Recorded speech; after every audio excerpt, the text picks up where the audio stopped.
الحمدللہ رب العالمین والصلاة والسلام علی سید الانبیاء والمرسلین وعلی آلہ واصحابہ اجمعین الی یوم الدین۔ آج انشاءاللہ تعالی ہم 8 اپریل 2018 کو چوتھی مجلس انشاءاللہ اپنی کور کریں گے، کوسچن اینڈ آنسر سیشن کی انشاءاللہ تعالی۔ یہ سوالات آپ کے پرچیوں کی شکل میں میرے پاس آ چکے ہیں، اللہ کا نام لے کے شروع کرتے ہیں۔ پہلا سوال ہے کہ انجینئر صاحب، آپ سمیت تمام علماء صرف قادیانی فرقہ پر شیر ہیں، حالانکہ اسی لیول کے بلکہ اس سے بڑھ کر دعوے کئی اور لوگ بھی کر رہے ہیں، آپ ان کو کیوں نہیں برا کہتے؟ ان کے خلاف کیوں نہیں لیکچر ریکارڈ کرواتے؟ یہ بات بالکل ٹھیک ہے کہ یہ پوری کی پوری امت ایک مکتبہ فکر کے اوپر شیر ہے، قادیانیت کے اوپر، اور اس کی ایک ٹیکنیکل ریزن ہے کہ ان کو پذیرائی بہت زیادہ ملی ہے۔ اگر آپ دیکھیں کہ قادیانیوں سے پہلے جتنے بھی اسلام کے فرقے آئے وہ وقت کے ساتھ ساتھ اس طریقے سے اسٹیبلش نہیں ہو سکے۔ آج کوئی دنیا میں ایسا شخص نہیں جو مسلمہ کذاب کے بارے میں نبوت کلیم کرتا ہو، لیکن غلام احمد قادیانی نے جو دعویٰ کیا اس کے فالورز اس وقت بھی لاکھوں کی تعداد میں پوری دنیا کے اندر موجود ہے، حالانکہ اس سے مرے ہوئے آلموسٹ 110 سال ہو چکے ہیں۔ 1908 میں اس کی ڈیتھ ہوئی تھی، اس لیے اس کو ٹارگٹ کر کے ویڈیوز بھی ریکارڈ کروائی جاتی ہیں۔ میرا بھی پچھلے دنوں ایک کلپ ریکارڈ ہوا ہے، قادیانی فرقے کو دعوت اصلاح۔ آپ یوٹیوب پہ جا کے لکھیں قادیانیوں کو دعوت اصلاح تو میرا وہ کلپ کھل جائے گا۔ میرا وہ والا کلپ ہو یا اس کے علاوہ جتنے بھی کلپ ہوں، میں ہمیشہ اصول اور مبادی کے اوپر بات کرتا ہوں۔ میرا وہ کلپ ان تمام گمراہ فرقوں کو کور کرتا ہے جو اس لیول کے جرائم کے اندر مبتلا ہیں۔ اس کے مقدمے میں ہی میں نے یہ بات کی تھی کہ جو شخص بھی نبی صلی اللہ علیہ وآلہ وسلم کے بعد کسی شخص کے بارے میں یہ کلیم کرے کہ اس کا کوئی اللہ کے ساتھ ڈیوائن تعلق ہے، چاہے وہ امتی نبی کے نام کے اوپر کر رہا ہو یا وہ مجدد کے نام کے اوپر کر رہا ہو یا کشف اور الہام کے نام کے اوپر کر رہا ہو یا عقیدہ امامت کو بگاڑ کے اس حوالے سے کوئی چیز پیش کر رہا ہو، تو وہ سب کے سب اسی کیٹیگری میں فال کریں گے۔ ہم اصول اور مبادی کے اوپر بات کرتے ہیں، تو اس میں ہر ایک بندے کا کسی لوکلائز بندے کا نام لینے کی ضرورت نہیں ہوتی ہے۔ مجھے پتا ہے کہ انڈیا، پاکستان، بنگلہ دیش، افغانستان کی سرزمین اتنی زرخیز ہے گمراہ کن عقائد کے لیے کہ یہاں تو ہر گلی محلے میں کوئی نہ کوئی دجال پیدا ہوا ہے جو کہ اللہ تعالیٰ کے ساتھ اپنا تعلق کلیم کر رہے ہیں، اور اس قسم کے لوکلائز دجالین جو ہیں وہ پاکستان میں بھرمار ہیں ان کی۔ ہمارا مسئلہ یہ ہے کہ ہم کسی کو اس طریقے سے بائی نیم مینشن کر کے ویڈیو ریکارڈنگ اس لیے نہیں کرواتے کہ اس کی وجہ سے ان کو مشہوری مل جائے گی۔ بعض ایسے گمراہ کن عقائد رکھنے والے لوگ ہیں جو کسی ایک شہر تک ہی محدود ہیں یا کسی ایک صوبے تک محدود ہیں، ان کے فالوور جو ہیں وہ سینکڑوں یا ہزاروں کی تعداد میں ہوں گے، لیکن جب ہم اس کو ویڈیو کے اندر لے کے آ جاتے ہیں پھر دنیا کے لاکھوں نہیں کروڑوں لوگوں کو اس گمراہی کے بارے میں پتہ چل جاتا ہے۔ تو ان میں ایسے لوگ بھی ہوتے ہیں جن کو بیچاروں کو چیزوں کا اتنا آئیڈیا نہیں ہوتا، وہ مزید کنفیوز ہو جاتے ہیں۔ اس لیے اصول اور مبادی پہ بات کر دی جاتی ہے، جو اس کیٹیگری میں فال کرتا ہے، جسے فٹ اسے گفٹ۔ لہٰذا اگر کوئی کہتا ہے جی وہ جناب پنڈی کے اندر فلاں بندہ پیدا ہو گیا جی، وہ جی کراچی میں فلاں نے کر دیے ہے جی، وہ فیصل آباد میں فلاں نے یہ کر دیا ہے جی، وہ لاہور کے اندر فلاں نے یہ کر دیا ہے جی، وہ جی دلی کے اندر کسی نے یہ کام کر دیا ہے جی، اور وہ جی افغانستان کابل کے اندر کسی نے یہ کام کر دیا ہے جی، وہ یہ دعوے کرتا ہے جی، تو یہ سارے لوکلائز لوگ ہیں۔ اگر آپ سمجھتے ہیں کہ کسی کا فتنہ انٹرنیشنل لیول کے اوپر پھیل گیا تو آپ رابطہ کریں، انشاءاللہ اس پہ ویڈیو ریکارڈ کروا دیں گے، لیکن اس کے لیے پہلی شرط یہ ہوگی کہ ایسے شخص کے یوٹیوب کے اوپر سبسکرائبرز کم از کم 1 لاکھ ہونے چاہیے۔ اگر یوٹیوب کے اوپر وہ 10 سال سے اپنے گمراہ کن عقائد پھیلا رہا ہے اور بمشکل 3000 یا 4000 اس کے سبسکرائبر ہیں، اور ہمارے سبسکرائبرز آلموسٹ 2.5 لاکھ کے قریب ہونے والے ہیں، اور یہ 2.5 لاکھ 10 سالوں میں نہیں ہے، یہ اسی 1 سال کے اندر ہی 1.5 سال کے اندر ہی آپ سمجھ لیں 2 لاکھ پلس ایڈ ہوئے ہیں۔ اور انشاءاللہ میں تو بہت پہلے سے ہی فورسی کر رہا ہوں کہ آئندہ 4-5 سال میں یہ ملینز میں چلے جائیں گے انشاءاللہ تعالی. اور دنیا میں کسی بھی زبان کے اندر اسلام کے پوائنٹ آف ویو سے جو انٹرنیشنل دعوت ہے وہ اللہ کے فضل سے ہمارے اس پلیٹ فارم ahlsunnatpak.com جو فرقہ واریت کی لعنت سے بالا تر ہو کر اہل سنت کے منہج پہ ہے، فرقے پہ نہیں، اس کا مقابلہ کوئی بھی کرنے کے لیے اس وقت نہیں ہے، تو انشاءاللہ مستقبل میں تو ویسے ہی کوئی نہیں ہوگا. سچائی کی طاقت ہی بہت ہوتی ہے. آپ حیران ہوں گے کہ کوئی فرقہ پیچھے نہیں ہے، کوئی فنڈنگ کرنے والا نہیں ہے، کوئی ایجنسی نہیں ہے پیچھے، ورنہ یہ ساری چیزیں ہوں تو پھر بندے کو بوسٹ ملتا ہے نا. اگر ایک فرقے کا مولوی بولتا ہے تو اس کے آلریڈی کروڑوں ماننے والے اس فرقے کے موجود ہیں، وہ اس کو بوسٹ دے دیتے ہیں.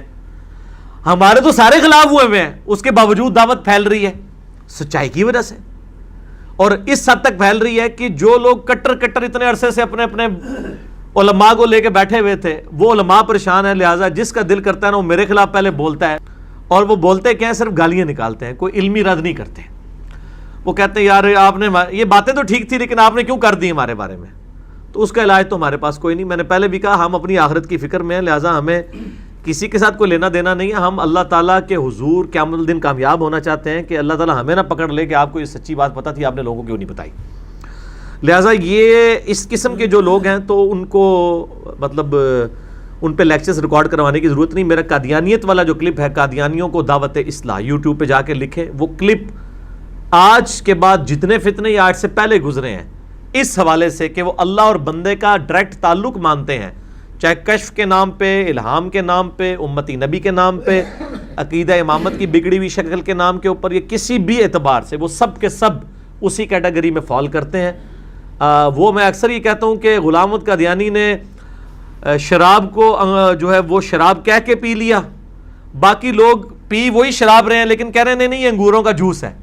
اس لیے وہ ایک ٹکٹ میں دو مزے کر رہے ہیں کہ لوگ ان کی عزت بھی کر رہے ہیں اور ہزاروں لوگ انہیں ساتھ لگائے ہیں، وہ عشق رسول کے دعوے بھی ساتھ کر رہے ہیں، اور سب سے بڑے دشمن رسول بھی ہیں. ایک ٹکٹ میں دو مزے کر رہے ہیں کیونکہ انہوں نے شراب کا لفظ نہیں بولا. غلام احمد قادیانی سے بہت بڑی غلطی ہوگی کہ اس نے نبی کا لفظ بول لیا. باقی یہی کام اس سے ورسٹ حالت میں اور لوگوں نے غلام احمد قادیانی سے پہلے بھی کیا اور آج تک کر رہے ہیں، اور غلام احمد قادیانی سے زیادہ ورسٹ حالت میں ہمارے نزدیک وہ چاہے انگوروں کا جوس کہیں یا شراب کہیں، دونوں کے دونوں ایک ہی کیٹیگری میں فال کرتے ہیں. اور ہمارا کوئی سگا نہیں ہے، سیدھی سی بات ہے. ہم تو اصول کے اوپر بات کرتے ہیں. میرا مسئلہ نمبر 71B ریکارڈڈ ہے.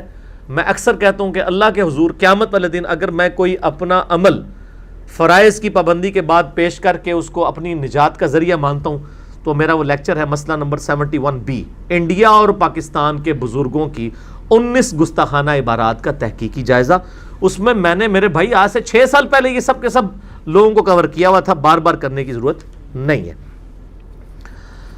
اچھا جی، اگلا سوال ہے جی، کیا کوئی ایسے صحابی بھی ہیں جن سے فرشتے مصافحہ کرتے تھے؟ اگر ہیں تو ان کا نام بتا دیں. مصافحے کا ذکر تو نہیں ہے، سلام کرتے تھے. یہ صحیح مسلم میں اوپر تلے 10 حدیثیں ہیں حج تمتع کے کانٹیکسٹ میں. صحیح مسلم کھول کے دیکھ لیں. یہ تقریباً 2850 یا 60 نمبر 2850 سے آن ورڈ آپ پڑھنا شروع کریں، حج تمتع کا آپ کو چیپٹر مل جائے گا صحیح مسلم میں انٹرنیشنل نمبرنگ کے مطابق. 2860 2861 آن ورڈ پڑھیں تو آپ کو وہ چیپٹر ملے گا. اس میں اس صحابی کا ذکر بھی ملے گا. اس صحابی کا نام ہے سیدنا عمران بن حسین. ایک حسین امام حسین والا ہے، اس میں سین آتی ہے، اس حسین میں سواد آتی ہے. جلیل القدر صحابی ہیں عمران بن حسین رضی اللہ تعالیٰ عنہ علیہ السلام. ان کے بارے میں صحیح مسلم میں حج تمتع والے چیپٹر میں آتا ہے کہ انہوں نے اپنے مرض الموت میں یہ بات بتائی کہ مجھے فرشتے سلام کرتے تھے اور میں ان کے سلام کو سنتا بھی تھا. پھر میں نے داغ لگوا لیا، ان کو وہ پائلز ہوگی بواسیر، اس کی وجہ سے ان کو زخم پہ داغ لگوانا پڑا. داغ لگوانے کی وجہ سے فرشتوں نے انہیں سلام کرنا چھوڑ دیا. پھر انہوں نے توبہ کی، اسی حدیث میں آتا ہے مسلم شریف کی، پھر فرشتوں نے سلام کرنا شروع کر دیا. اور انہوں نے یہ بات اپنے مرض الموت میں بتائی جب ان کو یہ یقین تھا کہ میں مرنے والا ہوں، تاکہ لوگ یہ نہ ہو کہ میری عبادت کرنا شروع کر دیں. جاتے جگتے انہوں نے وَأَمَّا بِنِعْمَةِ رَبِّكَ فَحَدِّثْ، اپنی رب کی نعمت کا انہوں نے چرچا کیا. کیونکہ مرنے کے بعد تو چلو تعریف ٹھیک ہے نا، زندگی میں متکبر ہونے کا خطرہ ہوتا ہے.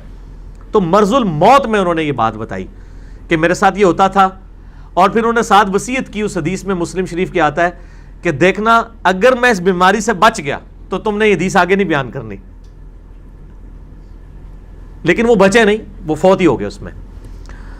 تو اس حدیث میں ہی وہ الفاظ موجود ہیں کہ اسی عمران بن حسین رضی اللہ تعالیٰ عنہ نے حضرت عمر فاروق رضی اللہ تعالیٰ عنہ پہ سخت کامنٹس دیے تھے حج تمتع پہ پابندی لگانے کی وجہ سے. یہ 10 حدیثیں ہیں اوپر تلے صحیح مسلم میں. اور انہوں نے کہا کہ نبی علیہ السلام نے ہمیں حج تمتع کا حکم دیا، اس کے بعد نہ کوئی قرآن کی آیت نازل ہوئی، نہ نبی علیہ السلام نے اس چیز کو منسوخ کیا. بلکہ میں نے تو بخاری مسلم میں بتایا کہ حضرت جابر بن عبداللہ نے نبی علیہ السلام سے پوچھا کہ یہ حج تمتع صحابہ کرام کے ساتھ خاص ہے قیامت تک کے لیے؟ تو نبی علیہ السلام نے یوں انگلیاں داخل کی اور فرمایا قیامت تک کے لیے حج اور عمرہ یوں داخل ہو گئے. اور امت نے پریکٹیکلی حج تمتع کو الحمدللہ اجماع امت نے قبول کیا. حضرت عمر نے پابندی لگائی، وہ کچھ ان کا اپنا ایک ذاتی شغف تھا اس حوالے سے کہ وہ چاہتے تھے کہ لوگ حج کے لیے الگ سے آئیں، عمرے کے لیے الگ سے آئیں، تاکہ مکہ شریف پورا سال آباد رہے. لیکن باقی صاحب ظاہر ہے کہ وہ سخت تھے اس معاملے میں. وہ کہتے تھے کہ جس چیز کو نبی علیہ السلام نے جاری فرمایا آپ اس پہ کون ہوتے ہیں پابندی لگانے والے. جامعہ ترمذی میں 824 نمبر حدیث ہے، عبداللہ بن عمر نے کہا کہ جس چیز کا نبی علیہ السلام حکم دیں اور میرا باپ اس کی مخالفت کرے تو نبی علیہ السلام کی بات مانی جائے گی، میرے باپ کی نہیں. ان کے اپنے بیٹے نے مخالفت کی، مولا علی علیہ السلام نے مخالفت کی، اور مولا علی نے اپنے دور میں اس کو جاری فرمایا حج تمتع کو. تو اسی حدیث میں یعنی حج تمتع کے اوپر جو حضرت عمران بن حسین کے کامنٹس ہیں، پلس یہ کہ میرے ساتھ فرشتے سلام کرتے ہیں، یہ ایک ہی حدیث کے اندر ہے. اسی انہوں نے حدیثاں نہیں بیان کر سکتے کہ کریے ساری مجبوری ہے. تو اس میں انہوں نے بڑے سخت طرح سے استعمال کیے کہ اس شخص نے یعنی سیدنا عمر کی طرف انہوں نے یعنی اشارہ کرتے ہوئے کہا کہ اس شخص نے جو ہے وہ حج تمتع کے اوپر پابندی لگائی ہے، یہ اس شخص کی ذاتی رائے ہے، اس کا قرآن اور نبی علیہ السلام کے فرمان سے کوئی تعلق نہیں ہے اس کی ذاتی رائے کا. اور اتنے سخت الفاظ میں انہوں نے یعنی ظاہر نبی علیہ السلام کے مقابلے پہ جب بھی کوئی آئے گا تو وہ اس کی پھر کوئی حیثیت نہیں ہوگی نبی علیہ السلام کے مقابلے کے اوپر. اچھا یہ عمران بن حسین جو ہے نا بڑے یعنی آپ سمجھ لیں ان کا چونکہ ذکر خیر ہوا ہے، یہ یونیک آدمی ہے. یہ عمران بن حسین وہی ہیں جن کے بارے میں بخاری اور مسلم میں آتا ہے کہ جب جنگ جمل کے بعد بصرہ کلیئر کروایا حضرت علی رضی اللہ تعالیٰ عنہ نے، تو حضرت علی رضی اللہ تعالیٰ عنہ نے بصرے میں نماز پڑھائی، ظہر کی نماز.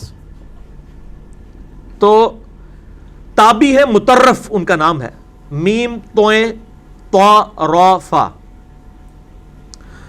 انہوں نے وہ کہتے ہیں کہ میں اور عمران بن حسین، یہی جن سے فرشتے سلام کرتے تھے جن کو، ہم دونوں حضرت علی کے پیچھے نماز پڑھ رہے تھے. بخاری اور مسلم دونوں میں یہ حدیث موجود ہے. نماز والے چیپٹر میں تکبیرات کا بیان 860 865 نمبر کے قریب بخاری مسلم میں دونوں میں یہی نمبر ہے، 860 870 کے قریب آپ کو مل جائے گا. آپ چیپٹر انڈیکس میں پڑھ لینا، نماز میں تکبیرات کا بیان بخاری میں بھی مسلم میں بھی. اور ہمارا جو ریسرچ پیپر ہے نماز محمدی والا صلی اللہ علیہ وآلہ وسلم، اس کے پہلے صفحے پہ ریسرچ پیپر نمبر 8 پہ اس حدیث کے نمبر لکھے ہوئے ہیں، جس میں میں نے نوٹ لکھا ہے کہ نوٹ بنو امیہ کے شریر گورنروں نے نماز میں تکبیرات چھوڑ دی تھی تو حضرت ابو ہریرہ نے ان کو توجہ دلانے کے لیے نماز پڑھ کے بتائی. تو وہ ساری حدیثیں کٹھی ہیں. یہ عمران بن حسین نے جب حضرت علی کے پیچھے نماز پڑھی تو مطرف تابعی کہتے ہیں کہ جب سلام پھیرا تو عمران بن حسین نے میرا ہاتھ پکڑ کے کہا کہ آج علی نے ہمیں وہ نماز پڑھائی ہے جو ہم محمد رسول اللہ کے پیچھے پڑھا کرتے تھے صلی اللہ علیہ وآلہ وسلم. اب یہ دور کون سا تھا؟ یعنی حضرت عثمان غنی رضی اللہ تعالیٰ کے دور کے بعد حضرت علی کا دور آیا ہے. اس وقت تک نماز کی حالت بنو امیہ کے گورنروں نے بگاڑ دی تھی. وہ پہلی تکبیر اونچی کہتے تھے، باقی تکبیرات انتقال جو ہے نا وہ امام کی کو ایکٹ کرنے کی وجہ سے کر رہے ہوتے تھے. تو حضرت علی نے اس سنت کو پھر دوبارہ جاری کیا. تو عمران بن حسین یہ وہ ہیں، انہوں نے کہا تھا کہ آج مجھے علی نے نبی کی نماز یاد کروا دی ہے. یہ وہی عمران بن حسین ہے رضی اللہ تعالیٰ عنہ.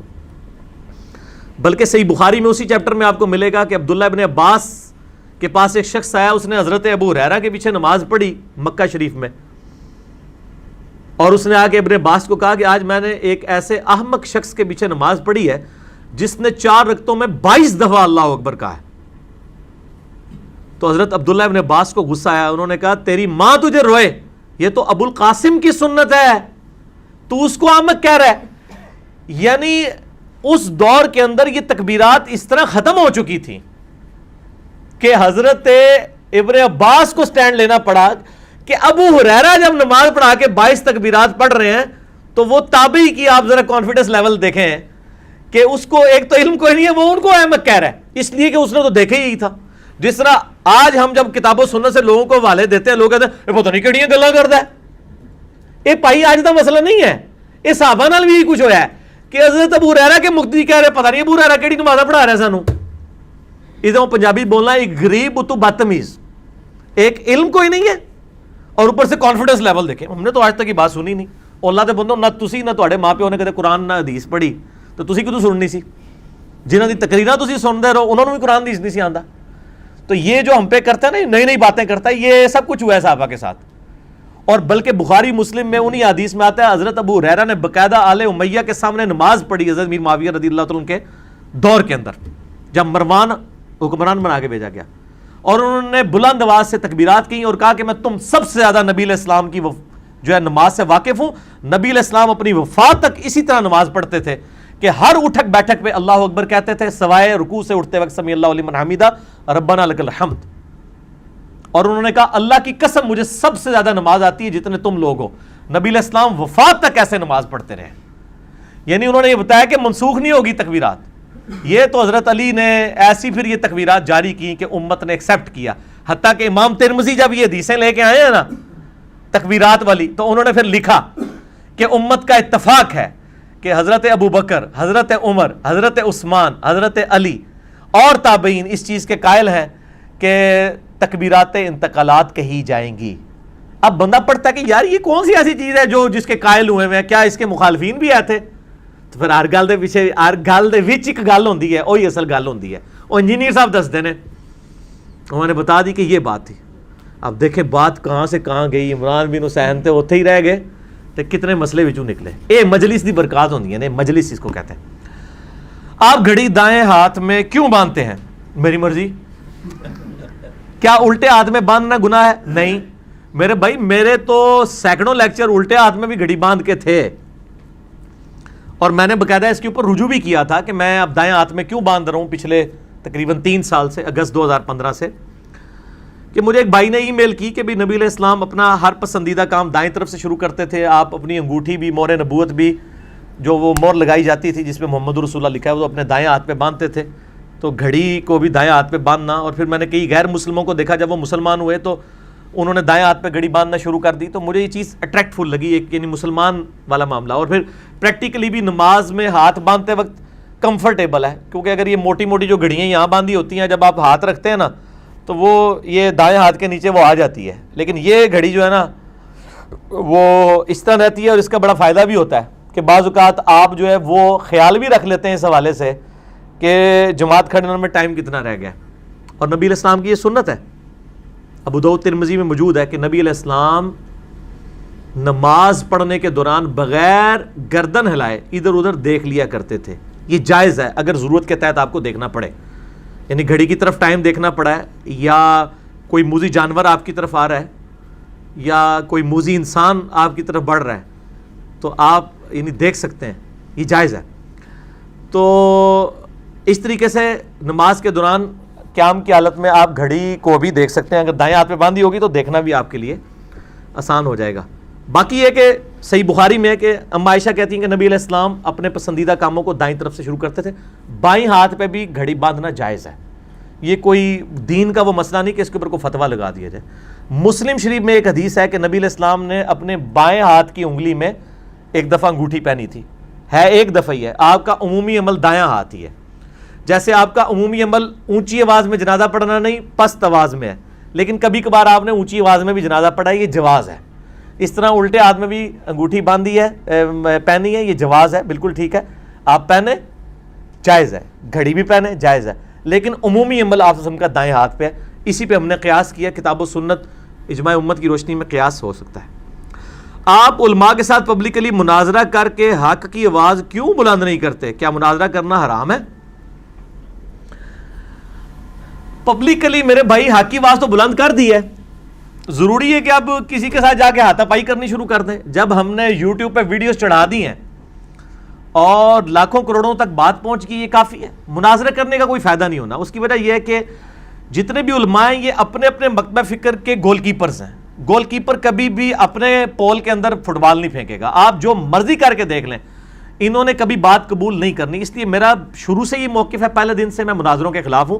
مناظرہ حرام نہیں، جائز ہے، کر سکتے ہیں، اور علماء کر رہے ہیں ماشاءاللہ، ان کو آپس میں کرنے دیں. ہمیں بیچ میں کیوں گھسیٹتے ہیں؟ ہمیں پتہ ہے کہ کسی مناظرے کا کبھی اینڈ رزلٹ یہ نکلا ہے کہ مناظرے کے بعد دوسرا بندہ کہتا ہو کہ ہاں جی میں آج سے رفع الیدین شروع کرتا ہوں. میں قائل ہو گیا ہوں آپ کی بات کا. اگر کوئی پہلے یہ رزلٹ نکلتے رہے ہیں تو ہم بھی کرنے کے لیے تیار ہیں، لیکن اس کا کوئی رزلٹ نہیں نکلنا، الٹا نقصان ہوگا. تو ہم دعوت حق کے حوالے سے شروع سے ہی پہلے دن سے یہی سٹانس ہے، 2008 سے جب سے یعنی لیکچرز دینے شروع کیے ہیں آج تک، کہ مناظرے کی بجائے آپ اپنے پوائنٹ آف ویو کو علمی طریقے سے پبلک کے سامنے رکھ دیں. باقی پبلک پھر خود فیصلہ کرے گی. عوام کی عدالت میں اپنا مقدمہ لے کے جائیں، کیونکہ عوام جو ہے نا وہ کسی کی خاص نہیں ہوتی ہے. اس کو جو بات حق بات پتہ چلتی ہے وہ قبول کر لیتی ہے. اس لیے ہمیں عوام سے امید ہے، اس لیے ہم یہ حق کی آواز اس طریقے سے بلند کرنے کے حق میں نہیں ہے.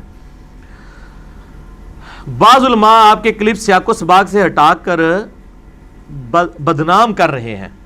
آپ بھی یہی حربہ استعمال کریں، کیونکہ محبت اور جنگ میں سب کچھ جائز ہوتا ہے. واہ، دیکھو نا ایسا بھی سوال ہے، کتنے سونے سونے سوال ہیں. اس سے میں پہلے ایک سوٹا لا لاں.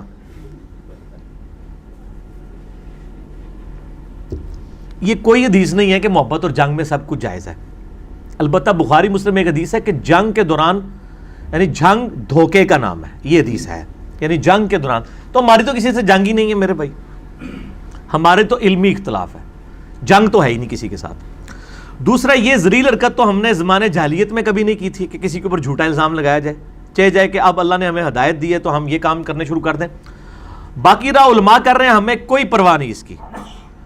میرے نبی علیہ السلام کے خلاف پچھلے 100 سالوں میں 60,000 کتابیں لکھی گئی ہیں، اور انہی 100 سالوں میں سب سے زیادہ اسلام تیزی سے پھیلا ہے. مسلمانوں نے 60,000 کتابوں کے 60 کتابوں کے بھی جواب نہیں دیے ہیں، بلکہ نبی علیہ السلام کی تعلیمات لوگوں کے سامنے رکھی ہیں. ہم بھی کسی کا جواب نہیں دیں گے. جو بات کر دی آن ایئر آ گئی، دوسرے بھی کر دیں، کاؤنٹر ویریفائی کریں، لوگوں کو پتہ چل جائے گا کیا حق بات ہے اور کیا جو ہے وہ ناحق ہے. کسی کا کلپ اس طریقے سے کاٹ کے آؤٹ آف کانٹیکسٹ کوٹ کرنے کی ضرورت نہیں ہے. باقی ظاہر ہے جن کے گھروں میں آگ لگی ہوئی ہے، جن کی یعنی آپ نے وہ ایک محاورہ بھی سنا ہوگا کہ دنیا میں سب سے بھاری چیز جو ہے نا وہ بوڑھے باپ کے کندھے کے اوپر جوان بیٹے کا جنازہ ہے. سنا میں نا؟ اس سے بڑی بھاری چیز یہ ہے کہ بوڑھے گمراہ باپ کے کندھے کے اوپر یا اس کے گھر کے اندر جوان ہدایت یافتہ بیٹے کا وجود ہے. یہ اس سے بھی زیادہ وزنی چیز ہے، اور ہمیں پتہ ہے کہ یہ ایسے ہے. تو اس لیے انہوں نے تو ہر ایک وہ حربہ استعمال کرنا ہے جس سے وہ حق کی آواز کو دبائیں، اور وہ چاہتے یہ ہیں کہ وہ یہی کام کرتے رہیں تاکہ ہم ان کے جواب دیں. تو میں ایک آف دا وے جا کے ایک مثال دے رہا ہوں کہ جس بندے کی نظر جو ہے منزل کی طرف ہوتی ہے نا، وہ راستے میں اگر کھڑا ہو کر ہر بھونکنے والے کتے کا جواب بھونک کے دینا شروع کر دینا تو اپنی منزل تک نہیں پہنچ سکتا. آپ اپنی آواز بلند کریں، اتنی بلند حق کی آواز ہوگی کہ خود بخود یہ باطل باتیں دب جائیں گی. ادروائز پھر لوگ اس اعتبار سے رونج میں آنا شروع کر دیتے ہیں. آپ اپنی بات، اور ہماری تو دعوت الحمدللہ اتنی اس اعتبار سے سافٹ ہے کہ باقی سارے اختلاف کر کے باقی فرقوں کو اسلام سے بھی باہر نکالتے ہیں اور کہتے ہیں ایک دوسرے کے پیچھے نماز نہیں ہوتی. اور ہم کیا کرتے ہیں؟ اختلاف رائے کر کے کہتے ہیں سارے ہی بھائی ہیں، سب کے پیچھے نمازیں بھی پڑھتے ہیں. تو ہماری دعوت کو پھیلنے کے لیے کوئی چیز رکاوٹ نہیں ہے، کیونکہ یہاں پہ انتشار تو ہے ہی نہیں ہے. یہاں تو محبت ہی محبت ہے اور اتحاد ہی اتحاد ہے، کتاب و سنت کے ساتھ اتحاد. کسی فرقے کے ساتھ ہمارا اتحاد نہیں ہو سکتا، کتاب و سنت کے ساتھ اتحاد ہے. جو اس کے اوپر آ جائے اس کے ساتھ ہمارا اتحاد ہے. بخاری و مسلم کی حدیث ہے کہ مؤمن وہ ہے جس میں 3 نشانیاں ہوں، اس نے ایمان کی حلاوت چکھ لی. نمبر 1، اللہ اور اس کے رسول صلی اللہ علیہ وآلہ وسلم اسے پوری دنیا میں سب سے بڑھ کے محبوب ہوں. نمبر 2، دوستی اور دشمنی کا معیار اللہ کی ذات ہو. اور نمبر 3، کفر کی طرف لوٹایا جانا اتنا ہی مشکل ہو جائے جتنا زندہ آگ میں جلایا جانا. اگر کسی شخص کو یہ کہا جائے کہ آگ میں پھینک دیا جائے گا ایمان چھوڑ دے، اور وہ کہے جی میں جل جاؤں گا ایمان نہیں چھوڑوں گا، جو اس لیول کا مومن ہے نا اسی کو ایمان کی حلاوت ہے. تو یہ ہر بندے کو خود تھرمامیٹر لگا کے چیک کرنا چاہیے کہ وہ اپنی لائف سٹیک کے اوپر لگا کے کیا ایمان کے اوپر استقامت کے لیے تیار ہے، تو وہ سمجھ لے مومن ہے، ورنہ وہ خالی کھلی مسلمان ہی ہے. ٹھیک ہے جی. تو یہ انسان کو اپنا انالیسس خود کرتے رہنا چاہیے.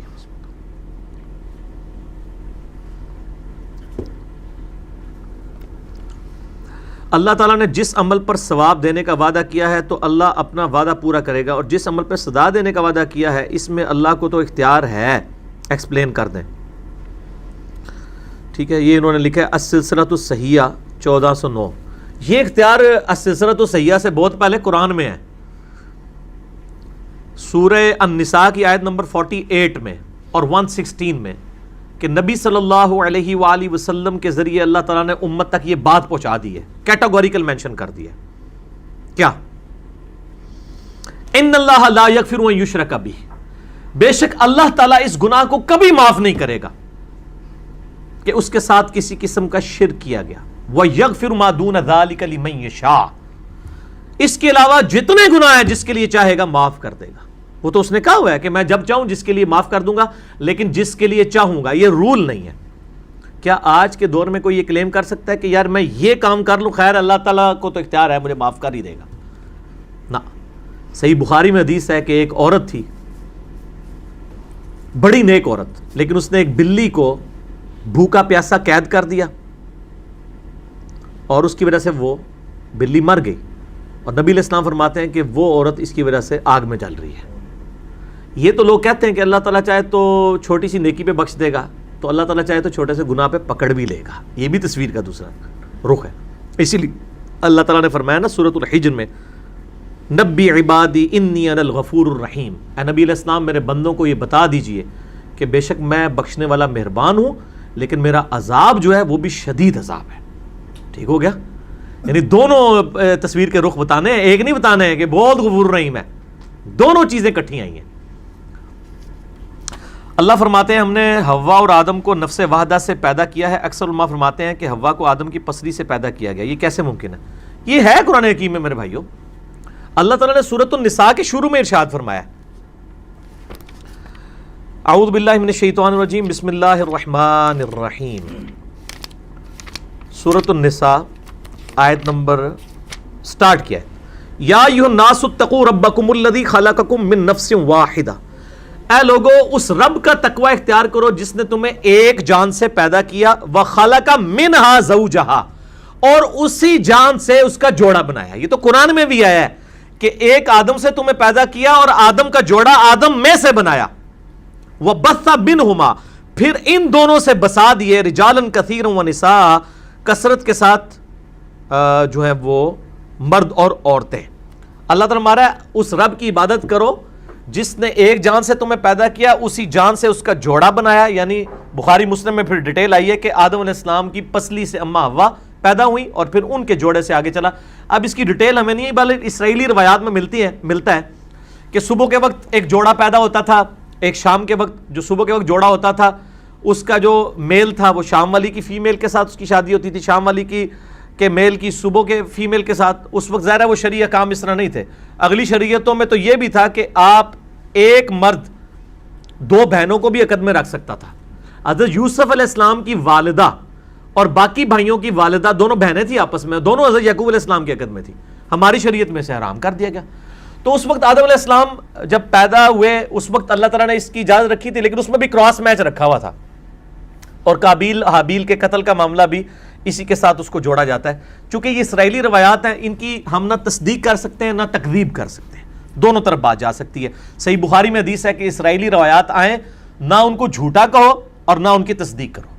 البتہ جو روایات کتاب و سنت سے ٹکرا جائیں گی ان کی تو ہم تکذیب کریں گے، ڈنکے کی چوٹ پہ کریں گے۔ وہ تو قرآن میں واضح اسی لیے چیزیں آئی ہیں تاکہ بتایا جائے کہ بھائی یار یہ معاملہ نہیں ہے۔ جیسا کہ یوسف علیہ السلام کا جو واقعہ اگر آپ تورات میں پڑھ کے دیکھیں اس میں بڑی بیہودہ چیزیں ہیں، اور جب قرآن میں وہ واقعہ ہے تو اللہ تعالیٰ نے ان چیزوں کو کنڈیم کر کے یوسف علیہ السلام کا ایک بہترین کریکٹر پیش کیا۔ اس کی بنیاد پہ یوسف علیہ السلام پہ جو جھوٹ باندھے گئے ہیں تحریف شدہ تورات کے اندر، علماء نے ظاہر تعریف کی ہے، ہم ان کو کنڈیم کریں گے، لیکن جہاں پہ ہمارے پاس کوئی نالج نہیں ہے تو ہم نہیں کریں گے۔ اس کمپیریزن کو اگر کسی نے پڑھنا ہے نا تو مولانا مودودی رحمہ اللہ کی تفہیم القرآن پڑھیں، انہوں نے کمال کر دیا ہے۔ سورہ یوسف کی تفسیر میں انہوں نے تورات کا سورہ یوسف کا بیان جو ہے حضرت یوسف علیہ السلام کی بایوگرافی اور قرآن کو کمپیئر کیا ہے، اور یہ کمپیریزن اتنا حسین ہے کہ ڈاکٹر اسرار صاحب کی ویڈیو ریکارڈڈ ہے بیان القرآن میں سورہ یوسف کی تفسیر میں، کہ میری زندگی جس نے قرآن کی طرف بدلی وہ تفہیم القرآن میں سورہ یوسف کی تفسیر تھی مولانا مودودی کی۔ اس کی وجہ سے ڈاکٹر اسرار صاحب قرآن کے ٹریک پہ آئے ہیں، جس نے پوری دنیا میں قرآن کی آواز اٹھائی ہے، اس کی قرآن کی طرف آنے کا شغف جو چیز بنی ہے وہ سورہ یوسف کی تفسیر ہے مولانا مودودی کی تفہیم القرآن، وہ آپ پڑھ کے دیکھیں۔ اچھا جی، عورتوں کے جسم کے بال اکھیڑنا، خصوصاً ٹانگوں پر سے پلاسٹر چپکا کر کھینچ دینا، یار یہ عورتوں سے پوچھیں یہ رکھتے کیوں کرتی ہیں؟ یہ میڈیکلی بھی یہ چیزیں غلط ہیں۔ باقی یہ جو پبلک میں مشہور ہے نا کہ عورتیں غیر ضروری بال جو ہیں وہ صرف ان کو مونڈ نہیں سکتی ریزر کے ذریعے، غلط ہے۔ مسئلہ نمبر میرا 32 ریکارڈڈ موجود ہے کہ جو آپ نے غیر ضروری بال مرد و عورت کے وہ جو ہے ہیئر ریموونگ کریم سے بھی ریموو کر سکتے ہیں، اکھیڑ بھی سکتے ہیں، موڑ بھی سکتے ہیں، یہ ساری اجازت۔ باقی جو اس کے علاوہ کے بال ہیں ان کے اوپر کوئی حرمت نہیں آئی ہے کہ وہ بال اکھیڑنا کوئی گناہ ہے، لیکن ضرورت نہیں ہے، یہ انہوں نے خام خواہ اپنے لیے مصیبت ڈالی ہوئی ہوتی ہے، اور پھر میڈیکلی کئی ایشوز ان کے سامنے آتے ہیں، اس لیے ان چیزوں کو منع ہی کرنا چاہیے۔ علی بھائی میرا سوال یہ ہے کہ اگر امام کہہ دے کہ آپ میرے پیچھے نماز نہ پڑھیں تو کیا کرنا چاہیے؟ تو آپ میرے بھائی یہ کریں کہ آپ وہاں پہ جتنی پبلک ہے ان کو بتائیں کہ یہ امام صاحب کہتے ہیں میرے پیچھے نماز نہ پڑھو اور میں پڑھنا چاہتا ہوں تو آپ میری مدد کریں، کیونکہ مسجد تو اللہ کی ہے۔ وہ جیسا کہ بخاری میں حدیث آتی ہے کہ نبی علیہ السلام نے فرمایا کہ اگر کسی کو کوئی پڑوسی تنگ کرے نا تو اپنے گھر کا سامان نکال کے باہر رکھ دے، جو بھی جلتا ہوا پوچھے اس کو کہ میں اپنے پڑوسی کی وجہ سے یہ مجھے تنگ کرتا ہے، تو پھر عوام خود ٹھیک کر لے گی۔ تو یہاں بھی ہوا، ہمارے وہ بھائی ہیں ان کو ایک عالم دین حنفی عالم دین حنفی دیوبندی تھے، ان کا یار تسی ساڈی مسیتی کیوں نہیں چھڑ دیندے یار، تسی ساڈے پیچھے کیوں نماز پڑھ دے ہو، جاؤ فلانی مسجد جاؤ۔ تو انہوں نے بڑے ٹھنڈے دل سے بات سنی اور انہوں نے کہا کہ بھئی ہم اس لیے آپ کے پیچھے نماز پڑھتے ہیں کہ سنن الکبریٰ البیہقی میں صحیح سند کے ساتھ ہے کہ عبداللہ بن عمر کہتے ہیں کہ جب تک خوارج کی مسجدوں سے حی علی الصلاۃ حی علی الفلاح کی اذان کی آواز آئے گی اور ہمیں یہ سلام کریں گے، ہم ان کے سلام کا جواب بھی دیں گے، اذانوں کا جواب بھی دیں گے، ان کے پیچھے نمازیں بھی پڑھیں گے، اور جب یہ ہمیں کہیں گے کہ ہم اپنے مسلمان بھائیوں کو قتل کریں پھر ہم ان کا ساتھ نہیں دیں گے۔ تو اگر خوارج کے ساتھ یہ اس نے سلوک ہو سکتا ہے تو ہم تو آپ کو خارجی بھی نہیں سمجھتے، اہل سنت کا ہی ایک آف شوٹ سمجھتے ہیں۔ تو جب تک آپ حی علی الصلاۃ حی علی الفلاح اپنی مسجدوں سے کہتے رہیں گے ہم آپ کے پیچھے نمازیں پڑھتے رہیں گے، کیونکہ ہم نے عبداللہ بن عمر کے پیچھے چلنا ہے۔ وہ کہتے ہیں یار تو کیڑی گل سمجھائیے، ٹھیک ہے نا؟ تو ہم ہر بات کا جواب دلیل کے ساتھ دیں گے کہ جو آپ کو کہتا ہے میرے پیچھے نماز نہ پڑھو، اس کو بھی عبداللہ بن عمر تو کہہ رہے ہیں کہ خوارج کے پیچھے بھی پڑھنی ہے، تو اس کا ایک ہی حل ہے کہ آپ اپنی مسجد سے اذان دینی چھوڑ دیں۔ جب آپ اذان دے کے مجھے بلا رہے ہیں کہ آؤ مسجد کی طرف، یا تو آپ اس اذان میں ایڈ کریں کہ فلانا انجینئر صاحب دے لیکچر سننے والے مسجد نہ آن ادر دین آ سکتے نے حی علی الفلاح، پھر تو ٹھیک ہے۔ جیسا کہ صحیح بخاری میں ہے کہ جمعے والے دن نبی علیہ السلام نے ایک دفعہ کیا ہوا، بارش شروع ہو گئی، تو عبداللہ ابن عباس کہتے ہیں کہ نبی علیہ السلام نے اذان میں یہ ایڈ کروایا، حی علی الصلاۃ حی علی الفلاح کے بعد ایڈ کروایا صلو فی الرحال، اپنے گھروں ہی میں نماز پڑھ لو، حالانکہ جمعے کی نماز تھی۔ کتنی تاکیدی نماز ہے، صحیح مسلم میں حدیث ہے کہ جو 3 جمعے مسلسل چھوڑ دے اللہ اس کے دل پہ مہر لگا دے گا، لیکن نبی علیہ السلام نے بارش کی وجہ سے اتنا ریگارڈ کیا، اتنا لوگوں کو انٹرٹین کیا کہ کہا کہ جمعے کی نماز اب گھر ہی پڑھ لو، یعنی گھر زور کی نماز پڑھی جائے گی، جمعہ پڑھنے کے لیے مسجد میں نہ ہو بارش کی وجہ سے، تو باقی نمازیں تو بہت چھوٹی ہیں۔ جمعہ تو مسلمانوں کی پبلک گیدرنگ ہے ہفتہ وار، مستقبل کا لائے عمل تیار کرنے کے لیے ایک جماعتی زندگی کے اندر، لیکن نبی علیہ السلام نے اس میں بھی ایکسیپشن دے دی۔ تو یہ اتنی تو سنت ہے، آپ اسی پہ ہی اجتہاد کرتے ہوئے نا قیاس کر لیں، چونکہ آپ میں قیاس بہت زیادہ ہے نا، کہ آپ اپنی اذان میں یہ ایڈ کر لیں کہ جی جو فلاں لوگ ہیں جو کتاب و سنت پہ چلنے والے ہیں اور جو بخاری اور مسلم میں لکھے ہوئے سنت کے طریقے کے مطابق نماز پڑھتے ہیں وہ ہماری مسجد میں نہ آئیں، ہماری مسجد میں وہی لوگ آئیں جو ہمارے بزرگوں کے لکھے ہوئے طریقے کے مطابق نماز پڑھتے ہیں۔ تو بس پھر ٹھیک ہے، اگر آپ میں اتنی جرت ہے، جب آپ اتنی جرت کریں گے تو پھر انشاءاللہ ہم اس پہ غور و تفکر شروع کر دیں گے۔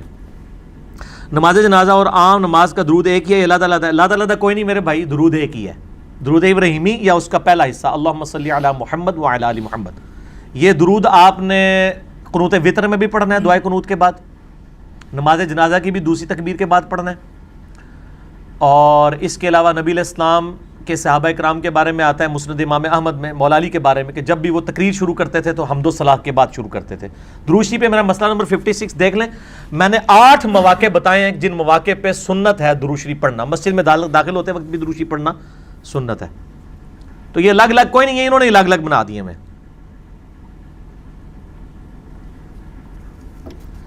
پاکستان, بنگلہ دیش, انڈیا میں سب سے زیادہ امام حنیفہ رحمہ اللہ کے مقلدین ہیں جو نہ رفع دین کرتے ہیں نہ امام کے پیچھے فاتحہ پڑھتے ہیں. ان کی نمازیں کیسی ہیں؟ ان کی نمازوں کی آپ ٹینشن نہ کریں. آپ یہ فائدہ, آپ اللہ کا شکر ادا کریں کہ آپ کو مرنے سے پہلے یہ بات پتہ چل گئی ہے کہ یہ بات صحیح ہے. ان کا معاملہ آپ اللہ پہ چھوڑیں. آپ تو ہم سے یزید کے بارے میں بھی پوچھیں گے نا کہ اس کے ساتھ آخرت میں کیا ہوگا, ہم اس سے سخت نفرت رکھتے ہیں, اس کے خلاف لیکچرز ریکارڈ کرواتے ہیں, پھر بھی آخرت کا فیصلہ ہم اس کی نہیں کرتے. تو چے جائے ان لوگوں کی آپ بات کریں, ان کا معاملہ اللہ کے سپرد ہے. آپ بس دعوت کا کام کریں. استخارہ کرنا صحیح ہے تو اس کا طریقہ کیا ہے؟ استخارہ بالکل صحیح ہے. مشکات میں آپ پہلی جلد کے اندر ہی نفلی عبادت والا جو چیپٹر ہے اس کے اندر آپ کو مل جائے گا اس کا طریقہ. صحیح بخاری میں باقاعدہ کتاب الدعوات چیپٹر میں استخارہ کی پوری دعا ہے. استخارہ جو ہے نا وہ کسی کام کے بارے میں اللہ سے مشورہ ہوتا ہے, اس میں کوئی خواب نہیں آنی ہوتی ہے, کوئی سرخ یا سبز رنگ نہیں نظر آنا ہوتا, یہ ایویں لکھا ہوا ہے. وہ اس میں یہ ہے کہ اللہ تعالیٰ آپ کا دل ٹھوک دے گا خود. 2 نفل پڑھنے ہیں آپ نے, جس وقت مرضی پڑھیں جو نفل نماز کا وقت ہے, اور بہتر رات کو سونے سے پہلے پڑھ لیں. اور اس کے بعد وہ دعا مانگ لیں. اس دعا میں کیا ہے کہ اللہ یہ کام اگر دنیا آخرت اور میری معیشت کے اعتبار سے میرے حق میں بہتر ہے تو اس کو میرے حق میں اچھا کر دے اور مجھے اس سے راضی کر دے, اور اگر نہیں ہے تو مجھے اس سے دور کر دے, اس کو مجھ سے دور کر دے اور مجھے اس پہ راضی کر دے. تو استخارے کی دعا موجود ہے. لبیک یا رسول اللہ کہنا کیسے ہے؟ دیکھیں, اگر یہ لبیک یا رسول اللہ محبت میں کوئی کہتا ہے وہ تو ٹھیک ہے, میرا کلپ ریکارڈڈ ہے, آپ جا کے یوٹیوب پہ لکھیں یا رسول اللہ سے متعلق صحیح عقیدہ, پوری دنیا میں ٹاپ پہ میرا ہی کلپ کھلے گا.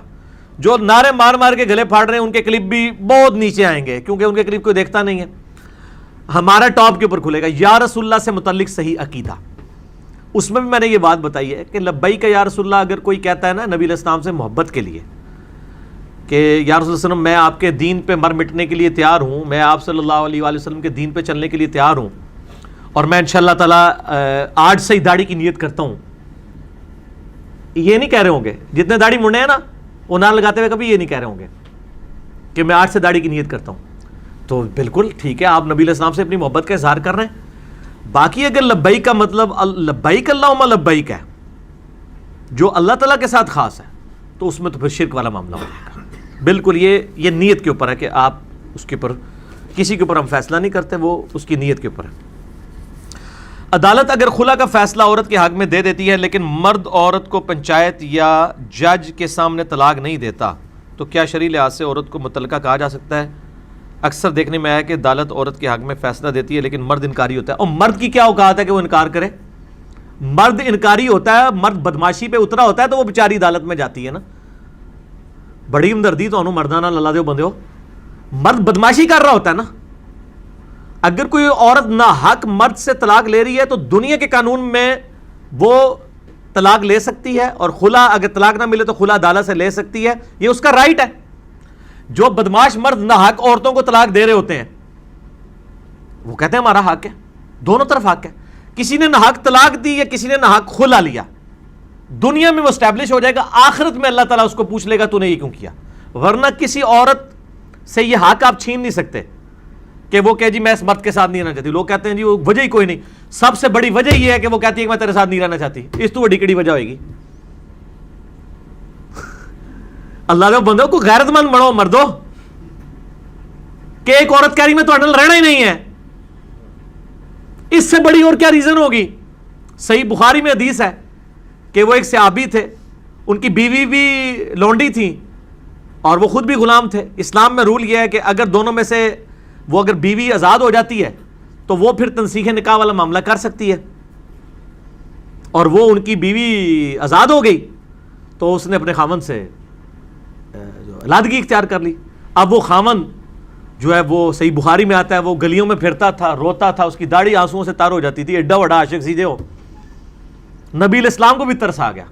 آپ نے اس کی منکوحہ کو بلا کے کہا کہ تو دیکھ نہیں رہی تیرے خاوند کی کیا حالت ہے, تو اس کے ساتھ ہی رہ. اس نے کہا یا رسول اللہ علیہ وسلم یہ آپ مجھے مشورہ دے رہے ہیں یا حکم دے رہے ہیں؟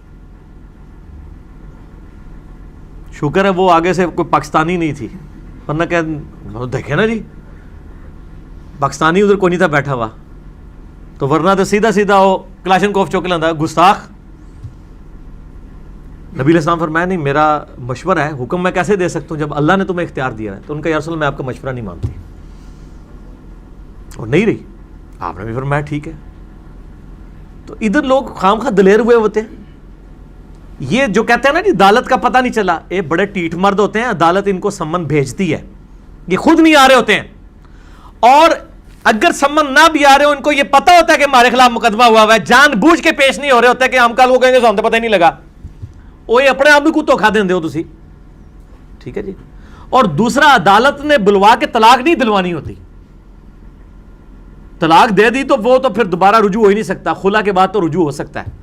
اگر خلا لے لیا نا عورت نے اور مرد نے طلاق نہیں دی ہے، اگرچہ وہ 3 طلاق کے ایکویلنٹ ہے، لیکن اس میں اسی مرد و عورت کی دوبارہ شادی ہو سکتی ہے 1 مہینے کے بعد، کیونکہ خلا کی عدت 1 مہینہ ہے اگر وہ حاملہ نہ ہو تو. یہ میرا خلا اور رجوع کے اوپر آپ لکھیں نا، خلا اور رجوع، انجینئر محمد علی مرزا، تو کلپ کھل جائے گا، اس میں نے ساری باتیں کی ہیں. تو عدالت کے پاس مجبوراً نہیں جانا پڑتا ہے نا، ورنہ یہ مرد کتنے قابو آندے جے. اس بات کا بتا دیں کہ حدیث قدسی ہے کہ حضرت محمد صلی اللہ علیہ وسلم کی وجہ سے یہ دنیا اور آسمان بنایا گیا. اس کی وضاحت کر دیں. اس کی وضاحت پہ آلریڈی میرا کلپ آ چکا ہے. کائنات نبی صلی اللہ علیہ وآلہ وسلم کے لیے بنائی گئی. کیا یہ کائنات نبی صلی اللہ علیہ وآلہ وسلم کے لیے بنائی گئی؟ یہ میرا کلپ یوٹیوب پہ آپ دیکھ لیں. یہ مستدرک للحاکم کی حدیث ہے، بہت کمزور ہے، قرآن حکیم کے بھی خلاف ہے. میں نے اس کو ایکسپلین کیا اور مسئلہ نمبر 43 وسیلہ اور توسل کے صحیح احکام و مسائل میں بھی بریف کیا. قیامت کے دن سب مسلمانوں کو سزا ملنے کے بعد سب جنت میں چلے جائیں گے. جی مسلمان جو ہوں گے نا وہ جائیں گے. پاکستان کے شناختی کارڈ والے مسلمان نہیں، جو اللہ کے ڈیوائن علم میں مسلمان ہے. کیونکہ بخاری اور مسلم میں حدیث ہے کہ نبی علیہ السلام فرماتے ہیں جب میں آخری دفعہ دوزخ کی طرف جاؤں گا اپنے امتیوں کو نکالنے کے لیے، جو اللہ میرے لیے تعداد مقرر کرے گا، اس کے بعد مجھے دروغہ دوزخ مالک علیہ السلام کہیں گے کہ اے اللہ کے نبی علیہ السلام، اب آپ کا کوئی امتی دوزخ میں نہیں ہے سوائے اس شخص کے کہ جس کو قرآن نے جنت میں جانے سے روک لیا ہے، اور وہ کبھی بھی جنت میں نہیں جائے گا، اس کو آپ بھی جنت میں نہیں لے کے جا سکتے. قرآن نے کس کو جنت میں جانے سے روک لیا ہے؟ قرآن سے ہی پوچھ لیتے ہیں. انہ من یشرک باللہ فقد حرم اللہ علیہ الجنہ ومأواہ النار وما للظالمین من انصار. بے شک جو کوئی اللہ کے ساتھ شرک کرے اس پہ اللہ نے جنت حرام کر دی ہے، اس کا ٹھکانہ دوزخ ہے اور وہاں اس کا کوئی مددگار نہیں ہوگا. حتیٰ کہ بخاری و مسلم کی حدیث ہے، اللہ نے ہر نبی کو ایک دعا دی جو اس نے اس دنیا میں کر لی، اور میں نے اپنی دعا اپنی امت کے لیے سنبھال کے رکھی ہے. میری اس دعا سے میری ہر امتی کو نفع پہنچے گا قیامت والے دن اس دعائے شفاعت سے، سوائے اس شخص کے کہ جس نے اللہ تعالیٰ کے ساتھ دنیا میں کسی قسم کا شرک کیا ہوا. شرک is the most sensitive issue in the sight of Allah. Allah کے حضور سب سے زیادہ حساس معاملہ شرک کا ہے. مسئلہ نمبر 3 میرا دیکھیں، دعا صرف اللہ ہی سے. نماز محمدی صلی اللہ علیہ وآلہ وسلم جو آپ نے بتائی ہے وہ عورتوں کے لیے بھی اسی طریقے سے ہے. جی اسی طریقے ہی سے ہے، اسی پہ ہی، یعنی راج تحقیق میری اس مسئلے میں اہل حدیث اور جاوید احمد غامدی صاحب کے ساتھ ہے کہ مرد و عورت کی نماز کے طریقے میں کوئی فرق نہیں ہے. کافر کیا جنت میں جائے گا؟ قرآن کے رول کے تحت تو ایسا کافر جس پہ حق واضح ہو چکا ہے، اس کے باوجود اس نے کفر اختیار کیا ہے، وہ تو کبھی بھی جنت میں نہیں جائے گا. باقی اہل فطرت ہیں جو لوگ جن تک بات صحیح نہیں پہنچی، بس ان کو موٹا موٹا توحید کا آئیڈیا تھا، ان کا معاملہ الگ ہے. یہ اللہ تعالیٰ نے فیصلہ کرنا ہے کہ ان کے ساتھ کیا معاملہ ہوگا. ہمارا کام صرف دعوت پہنچانا ہے اور حق بات لوگوں کے اوپر واضح کرنا ہے. شام کا وقت دعا کی قبولیت کا وقت ہوتا ہے. دعا کی قبولیت کا وقت تو بے شمار دفعہ ہوتا ہے. ہر فرض نماز کی اذان اور اقامت کے درمیان صحیح حدیث میں ہے کہ دعا کی قبولیت کا وقت ہے. بارش تیز ہو رہی ہو، دعا کی قبولیت کا وقت ہے.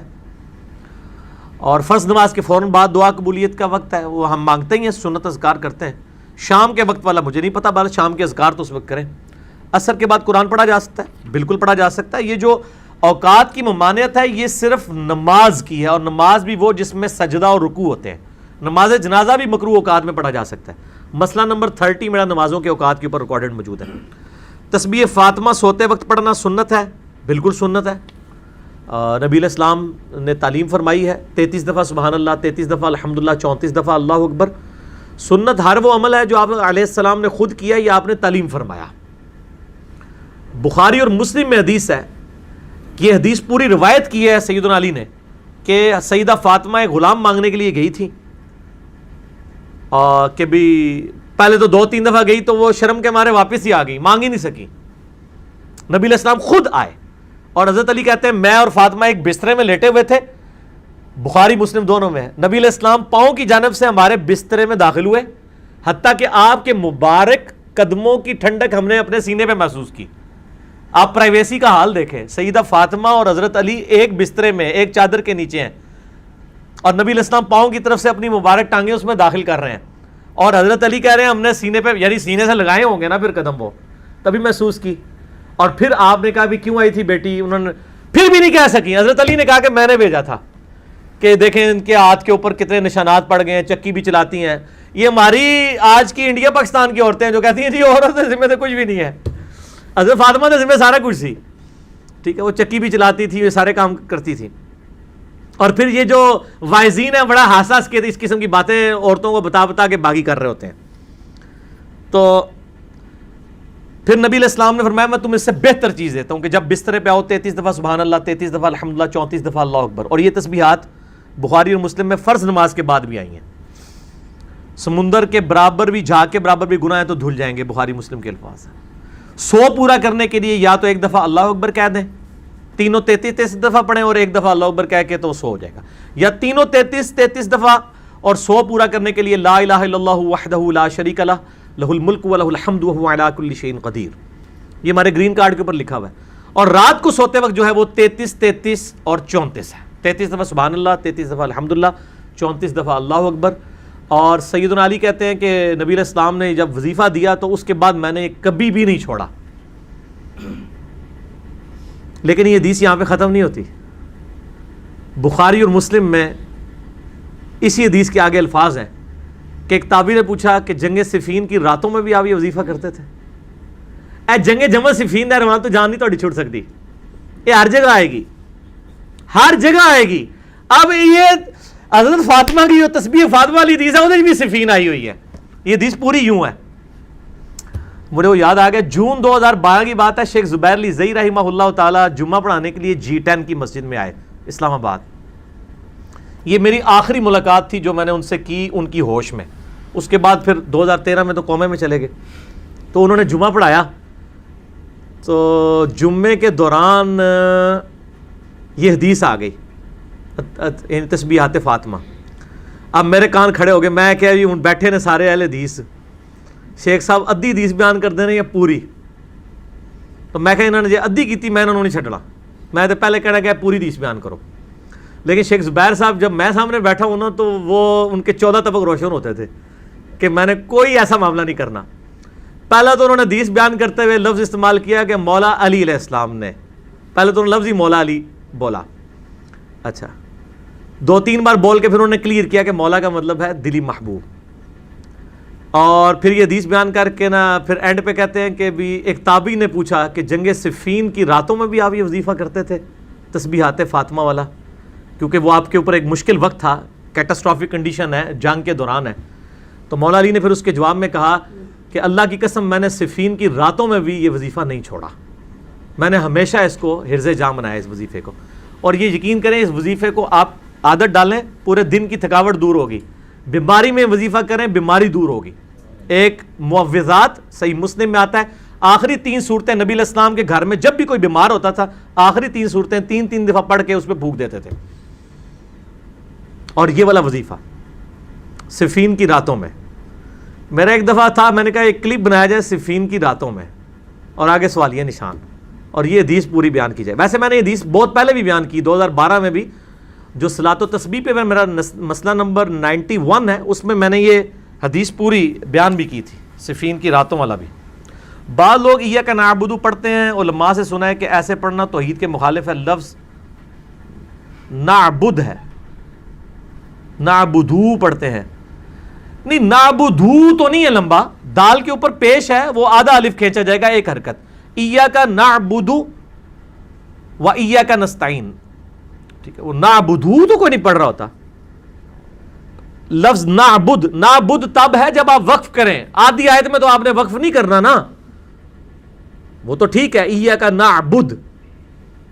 اچھا یہ سوال لکھنے والا خود قرآن تو پہلے کھول کے پڑھ لے کہ قرآن میں دال کے اوپر جزم ڈلی ہوئی ہے یا پیش ڈلی ہوئی ہے، تو مجھ سے سوال کرنے کی ضرورت ہی نہ پڑتی. نعبد و ایاک نستعین. اگر یہ آپ اس کو وقف کریں گے اس طرح کہ اس میں سورہ فاتحہ میں ایک اور چیز بھی آتی ہے، وہ بھی میں آپ کو بتا دیتا ہوں. ایاک نعبد و ایاک نستعین کو وقف کریں گے ایاک نعبد و ایاک نستعین، پھر تو ٹھیک ہے، لیکن وقف تو نہیں کرنا ہوگا. اسی طریقے سے اہدنا الصراط المستقیم ہم پڑھتے ہیں اہدنا الصراط المستقیم، لیکن اگر اس کو بھی پیچھے ملائیں گے نا تو یہ اہدی نہیں بنے گا، نہدی بنے گا، کیونکہ نستعین کے اوپر پیش ہے تو لفظ ہے نستعین، اور آگے آگے الف اور ہا، الف اڑ جائے گا، نون ڈائریکٹ ہا کے ساتھ ملے گی، تو یہ بنے گا ایاک نعبد و ایاک نستعین نہدنا الصراط المستقیم. جس طرح آتا ہے قل هو اللہ احد اللہ الصمد، لیکن ملا کے پڑھیں گے تو کیا ہوگا؟ قل هو اللہ احد اللہ الصمد، چھوٹی نون خود لگانی پڑ جائے گی. ٹھیک ہوگا جی؟ یہ عربی ہے، عربی تھوڑی بہت آتی ہے منوی. اچھا جی، کیا عدت میں عورت گھر سے باہر نکل سکتی ہے؟ کیا ضرورت ہے نکلنے کی؟ بالکل نہیں نکلے گی، سوگ کرے گی، کسی خوشی کی سرمنی میں حصہ نہیں رکھے گی، اور عدت کے دنوں میں بھی انہی لوگوں سے پردہ کرے گی جن لوگوں سے پہلے کرتی تھی. وہ اکثر لوگ کہتے ہیں دماد سے بھی پردہ ہو جائے گا. دماد سے پردہ نہ عدت کے دنوں میں نہ اس سے پہلے. اور عدت کا مطلب صرف ہے کہ اس نے سوگ کرنا ہے 4 مہینے 10 دن، وہ جو مرنے کے اوپر ہے، اور حاملہ ہے تو وجہ حمل ہوگی، تو گھر سے باہر نہیں نکلے گی الا یہ کہ اس کو بیمار ہو جاتی ہے کہ ہاسپٹل لے کے جانا پڑ جاتا ہے، یا اس کا کوئی پرسان حال نہیں اس کی وجہ سے اسے کچھ کرنا پڑ جاتا ہے. وہ معاملہ ایک الگ ہے، وہ ایک کیٹاسٹرافک کنڈیشن ہے، اس میں آپ مطلب کوئی چھوٹ والا معاملہ ہو سکتا ہے. باقی بعض لوگ یہ بھی کہتے ہیں جی وہ ساڈی اماں جی بڑی بڈھی ہو گئی ہے جی، ان تو پیریڈس بھی نہیں آتے، انہوں کیڑی عدت کی ضرورت ہے. عدت اللہ کا حکم ہے، وہ آپ نے اسٹیبلش کرنا ہے، چاہے بوڑھی ہو چکی ہے چاہے جوان ہے. 100 سال کی بھی عورت اگر بیوہ ہوئی ہے اس نے عدت کرنی ہے. اور عدت کو اتنی بڑی پابندی نہیں ہے گھر سے، تو ویسے ہی عورت کو نہیں نکلنا چاہیے، اور اگر اتنی بوڑھی ہو چکی ہے تو ان سے ویسے ہی گھر بہنا چاہیے. وہ کیوں کر دی بھی باہر جا کے؟ بہت بوڑھی ہو چکی ہیں جی، ان کو تو عدت میں یہ نہیں ہے کہ اس نے کوئی خیمہ لگا کے ایسے مل پیٹ کے بیٹھ جانا ہے. عام نارمل لائف گزارے گی، خوشی کی ایکٹیویٹی میں حصہ نہیں لے گی، کسی بھی شادی بیاہ میں نہیں جائے گی، گھر کے اندر رہے گی. ٹھیک ہو گیا جی؟ ابھی اذان شروع ہونے والی ہے، آپ لوگ بھی جو ہے نا وہ جی ملازمت چھٹیاں لے، مل جاتی چھٹی، حاملہ عورت کو بھی مل جاتی ہے، بالکل چھٹی لے. اللہ کا حکم اپنی جگہ، ملازمہ ہونے سے شریعت نہیں بدل جائے گی. اچھا جی، اذان کا جواب دیں، پھر انشاءاللہ 4:45 بجے ہم جماعت کے ساتھ نماز پڑھتے ہیں انشاءاللہ، اور پھر باقی گفتگو انشاءاللہ نماز عصر کے بعد ہوگی انشاءاللہ. ہاں جی جناب، نماز عصر کے وقفے کے بعد کیا عدت میں عورت والد کے جنازے میں چہرہ دیکھنے کے لیے جا سکتی ہے؟ کیونکہ اس پہ علماء دیوبند بہت سخت کامنٹس کرتے ہیں کہ نہیں جا سکتی. پتہ نہیں یہ کون سے علماء دیوبند ہیں جو کرتے ہیں، ان کی فقہ میں بھی ایسا کوئی مسئلہ نہیں ہے کہ جب اس طرح کی کیٹاسٹرافک کنڈیشن بن جائے تو وہ نہیں جا سکتی. بیمار ہو یا کوئی میت والا معاملہ ہو جا سکتی، کیوں نہیں جا سکتی ہے. اور اس میں جو ہے وہ عجیب و غریب قسم کی انہوں نے روایتیں بھی کوٹ کی ہوئی ہیں کہ خاوند کی اجازت کے بغیر وہ باپ کا چہرہ بھی نہیں جا کے دیکھ سکتی، اگر خاوند بیوی کو اجازت نہیں دیتا گھر سے نکلنے کی تو وہ نہیں نکل سکتی. بالکل جھوٹ ہے، یہ تو دل جھلے تھے کچھ خاوند جنہوں نے بیٹھ کے یہ ساری باتیں گھڑی ہیں. اسلام میں اس طرح کا ظلم کوئی نہیں ہے. ٹھیک ہے جی، بالکل جھوٹ ہے یہ. سیرت النبی صلی اللہ علیہ وآلہ وسلم پر کوئی اچھی سی کتاب بتا دیں. قرآن حکیم، نبی علیہ السلام کی سیرت پہ سب سے اتھینٹک کتاب کتاب اللہ ہے، اور باقی جتنی کتابیں ہیں اس میں جھوٹے سچے مضبوط کمزور سارے واقعات موجود ہیں. سیرت النبی پہ سب سے بیسٹ کتاب ہے قرآن حکیم. اس کے بعد اگر کوئی کتاب ہے تو صحیح بخاری، صحیح مسلم، پوری آپ کی سیرت ہی ہے کہ آپ علیہ السلام کیسے کھانا کھاتے تھے، کیسے نماز پڑھتے تھے، کیا کرتے تھے. اتھینٹک چیز تو وہی ہیں. باقی اگر آپ کہیں کہ وہ بایوگرافی والی کہ آپ کی والدہ کا کیا نام تھا، آپ کے دادا کا کیا نام تھا، اس قسم کی کتابیں وہ انٹرسٹ کے لیے آپ ضرور پڑھیں. ان کا تعلق دین کے ساتھ نہیں ہے، کیونکہ اگر وہ دین کے ساتھ ان کا تعلق ہوتا تو قرآن حکیم میں نبی علیہ السلام کے اوپر کوئی چیپٹر ہوتا جس میں لکھا ہوتا کہ آپ فلاں گھر میں پیدا ہوئے، آپ کے ابو کا یہ نام تھا، آپ کی امی کا یہ نام تھا. قرآن میں کوئی نہیں آیا، اسی لیے کہ نبی علیہ السلام کی زندگی کے اور پہلو اس سے زیادہ امپورٹنٹ ہیں آپ علیہ السلام کو فالو کرنے کے اعتبار سے. باقی اس قسم کی آپ کو انفارمیشن چاہیے تو ایک اہل حدیث عالم ہے، ان کی کتاب ہے ایوارڈ یافتہ، پوری دنیا میں ٹاپ آف دا لسٹ سیرت کے اوپر کتاب ہے الرحیق المختوم. صفی الرحمان مبارک پوری رحمہ اللہ تعالی انڈیا کے عالم دین تھے، مبارک پور کے رہنے والے تھے.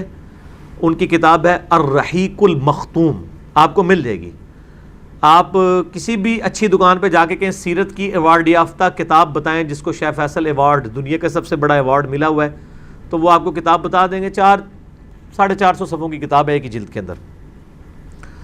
عربی جمعہ خطبہ میں کیسے بیٹھنا چاہیے؟ پہلی تو بات یہ کہ یہ عربی جمعہ اور اردو جمعہ یہ لادہ انہوں نے کیا ہوا ہے. اصل میں تو جمعے کے 2 ہی خطبے ہیں، چاہے آپ عربی میں دے لیں چاہے اردو میں دے لیں. یہ جو تقریر الگ سے کی ہوئی ہے یہ بدعت ہے. میرا اس کے اوپر یوٹیوب پہ کلپ ہے، جمعے کا خطبہ دینے کا اہل کون ہے، اس پہ میں نے یہ ساری باتیں بتائی ہیں. عربی خطبہ ہو یا اردو خطبہ ہو، وہ ایک ہی خطبہ ہونا چاہیے. اور یہ علماء جو بیٹھ کے تقریر کرتے ہیں یہ بدعت ہے. نبی علیہ السلام نے جمعے کی تقریر کھڑے ہو کے کی ہے، جو یہ عربی انہوں نے لادہ کی ہے. اسی عربی میں آپ نے کچھ عربی پورشن باقی اردو، یعنی حمد اور صلات جو ہے وہ عربی میں پڑھیں گے. تقریر جو ہے وہ جس زبان میں آپ ہیں وہی کریں گے. ملیشیا میں ہے تو ملیشین میں کریں گے، چائنا میں ہے تو چائنیز میں کریں گے، اگر آپ یورپ میں ہے تو انگلش میں کر لیں. بیٹھنے کا کیا طریقہ ہوگا؟ بیٹھنے کا طریقہ یہ ہے کہ امام کی طرف منہ کر کے بیٹھنا ہے، یعنی جس طرح آپ سب لوگ میری طرف منہ کر کے بیٹھے ہیں. قبلہ رخ نہیں بیٹھنا. یہ جو مشہور کیا ہوا ہے کہ پہلے خطبے میں ایسے بیٹھنا ہے، دوسرے میں ایسے بیٹھنا ہے، بالکل جھوٹ ہے. آپ نے خطبے کے دوران ویسے ہی بیٹھنا ہے جس طرح کوئی تقریر سننے کے لیے بیٹھتے ہیں. صرف اس میں نبی علیہ السلام نے احتبا کرنے سے منع کیا ہے جمعے کے خطبے میں کہ دونوں گھٹنے کھڑے کر کے یوں بیٹھنا سے، صرف جمعے کے خطبے میں. ویسے یوں بیٹھنا سنت ہے. صحیح بخاری مسلم میں ہے کہ صحابہ کرام کہتے ہیں کہ نبی علیہ السلام حرم مکہ کے اندر خانہ کعبہ شریف کے سین میں اس طرح بیٹھا کرتے تھے احتبا کر کے. لیکن جمعے کے خطبے کے دوران آپ نے ایسے نہیں بیٹھنا، چوکڑی مار کے بیٹھے ہیں، دوزان بیٹھے، جس طرح مرضی بیٹھے. یہ جو مشہور کیا وہ سب فضول ہے، کوئی نہیں، لوگوں کی بنائی ہوئی چیزیں. اگر عصر کی نماز وقت پر ادا نہ کی جائے اور مغرب کی اذان سے پہلے صرف 5 منٹ رہ جائیں، فوراً ادا کریں. جی بخاری اور مسلم کی حدیث ہے، جس نے غروب آفتاب سے پہلے 1 رکعت بھی پا لی اس نے عصر کی نماز پڑھ لی. اور جس نے طلوع آفتاب سے پہلے 1 رکعت پا لی فجر کی، اس نے گویا فجر کی نماز پڑھ لی. تو 5 منٹ کیا 1 منٹ بھی رہ جائے تب بھی پڑھ لیں. پہلی رکعت کے 2 سجدے آپ نے کر لیے، باقی 3 رکعتیں آپ کی مغرب کے وقت میں ہوئیں تو آپ کی نماز درست ہو جائے گی. لیکن اتنا ڈیلے کرنا، صحیح مسلم میں حدیث ہے، یہ منافق کی نماز ہے جو سورج زرد ہونے کا انتظار کرے پھر 2 ٹھونگے مار کے تو نماز پڑھے، فارغ کر دے، مجبوراً لگتا بات ہے. حدیث قدسی ہے، ابن آدم ایک تیری چاہت ہے اور ایک میری چاہت ہے. یہ حدیث ٹھیک ہے، بالکل جھوٹی ہے، بنائی ہوئی ہے. اور اس قسم کی زیادہ تر باتیں اس طریقے سے لوگوں نے اپنی مرضی سے بنائی ہوتی ہیں، اور جو یہ پڑھ رہے ہوتے ہیں نہ انہوں نے کبھی اللہ کی چاہت کا خیال رکھا ہے نہ بیان کرنے والوں نے. یہ کوئی حدیث نہیں ہے. بہت ساری احادیث قدسیہ آپ کو مشکات المصابیح میں مل جائیں گی، آپ پڑھیں، اس سے بہترین احادیث موجود ہیں. السلام علیکم علی بھائی. وعلیکم السلام. عبداللہ بن مبارک نے جامعہ ترمذی 256 نمبر کی حدیث سے رجوع کر لیا تھا، کوئی رجوع نہیں کیا، بالکل جھوٹ ہے. عبداللہ بن مبارک کی جامعہ ترمذی میں 256 نمبر حدیث کے نیچے کومنٹس امام ترمذی لے کے آئے ہیں کہ عبداللہ ابن مبارک المتوفہ 181 ہجری، جو امام حنیفہ المتوفہ 150 ہجری کے شاگرد ہیں، لیکن بعد میں امام حنیفہ سے وہ نالاں ہو گئے تھے ان سے اختلاف رائے کی وجہ سے. پال شاگرد تو ہیں، جس طرح میں بھی الیاس قادری صاحب کا شاگرد تو ہوں، میں وہ اس استاد ہونے سے تو ان کو انکار نہیں کر سکتا. بعد میں میرا اختلاف ان سے اپنی جگہ، یا ڈاکٹر طاہر القادری صاحب. تو عبداللہ ابن مبارک بعد میں چھوڑ گئے تھے امام حنیفہ رحمہ اللہ کو، ان سے سخت اختلاف رکھتے تھے، مرتے دم تک اختلاف پہ قائم رہے ہیں وہ، اور چند بولڈ لوگوں میں سے تھے جو ان سے اختلاف رکھتے تھے. تو جامعہ ترمذی میں 256 نمبر حدیث عبداللہ ابن عمر والی جو ہے، اس کے کانٹیکسٹ میں امام ترمذی نے ڈیٹیل کومنٹس کیے ہیں، وہ ورڈ بائی ورڈ میں نے مسئلہ نمبر 70B رفع الیدین میں پڑھ کے سنائے ہیں. اس کے اینڈ پہ آتا ہے کہ عبداللہ ابن مبارک کہتے ہیں کہ جو شخص رفع الیدین سے نماز پڑھتا ہے رکوع میں جاتے وقت اور رکوع سے اٹھتے وقت، اس کی حدیث ثابت ہے. جو عبداللہ ابن مبارک، جو عبداللہ ابن عمر سے ان کے بیٹے نے اور پھر ان سے امام زہری نے بیان کی، اور جو رفع الیدین نہیں کرتا اس کی حدیث جو عبداللہ ابن مسعود کی طرف منسوب ہے وہ ثابت ہی نہیں ہے. یہ کیٹاگوریکل ڈینائی عبداللہ ابن مسعود والی روایت کا کیا ہے. اس کے علاوہ کم از کم 24 محدثین نے اس حدیث کے اوپر جرح کی ہے. یہ روایت بہت کمزور ہے. سفیان ثوری مدلس ہیں، ان سے روایت کر رہے ہیں، اور بھی سکم اس میں پائے جاتے ہیں. لہٰذا یہ بالکل جھوٹا دعویٰ ہے عبداللہ ابن مبارک کا. اس کے الٹ بات بالکل موجود ہے سنن الکبریٰ البیہقی کے اندر. امام بیہقی لے کے آئے ہیں عبداللہ ابن مبارک اور امام ابو حنیفہ کا مناظرہ. اے لوگوں نے مناظرے کا بڑا شوق ہے نا, اے مناظرہ بھی کدے بیان کرنا. اور یہ مناظرہ امام بخاری رحمہ اللہ تعالیٰ نے جز رفع الیدین میں بھی لکھا ہے. باقاعدہ آپ اس کے انڈیکس میں جائیں, ہماری ویب سائٹ کے اوپر جز رفع الیدین رکھی ہوئی ہے, اس کا 70 نمبر پیج ہے, P D F download کریں. امام بخاری نے رفع الیدین کے حق میں پوری کتاب لکھی ہے, اور اس کتاب کا تعارف میں نے مسئلہ 70B میں کرا کے ورڈ بائی ورڈ امام بخاری کے کامنٹس بھی پڑھ کے سنائے تھے. اس میں 70 نمبر پیج کے اوپر یہ پورے مناظرے کی داستان ہے جو حدیث کی کتابوں میں ہے. ان کی تو باتیں نکلتی ہیں, عجیب و غریب کتابوں کے نام ہوتے ہیں. یہ حدیث کی کتاب میں مناظرہ ہے, سنن الکبریٰ البیہقی میں, اور جز رفع الیدین بھی حدیث کی کتاب ہے, امام بخاری کی لکھی ہوئی, وہ امام بیہقی کی. ان دونوں کتابوں میں موجود ہے کہ ایک دفعہ عبداللہ ابن مبارک اور امام حنیفہ رحمہم اللہ دونوں کٹھے نماز پڑھ رہے تھے. عبداللہ ابن مبارک کہتے ہیں کہ میں نے رکوع میں جاتے وقت اور رکوع سے اٹھتے وقت رفع الیدین کیا اور امام حنیفہ نہیں کیا. سلام پھیرنے کے بعد امام ابو حنیفہ رحمہ اللہ نے عبداللہ ابن مبارک سے تنزیہ ایک بات کی جس میں نبی علیہ السلام کی سنت کی مخالفت جھلکتی تھی. وہ اتنی سخت بات تھی کہ عبداللہ ابن مبارک نے پھر اسی قسم کا جواب بھی دیا پھر امام حنیفہ کو.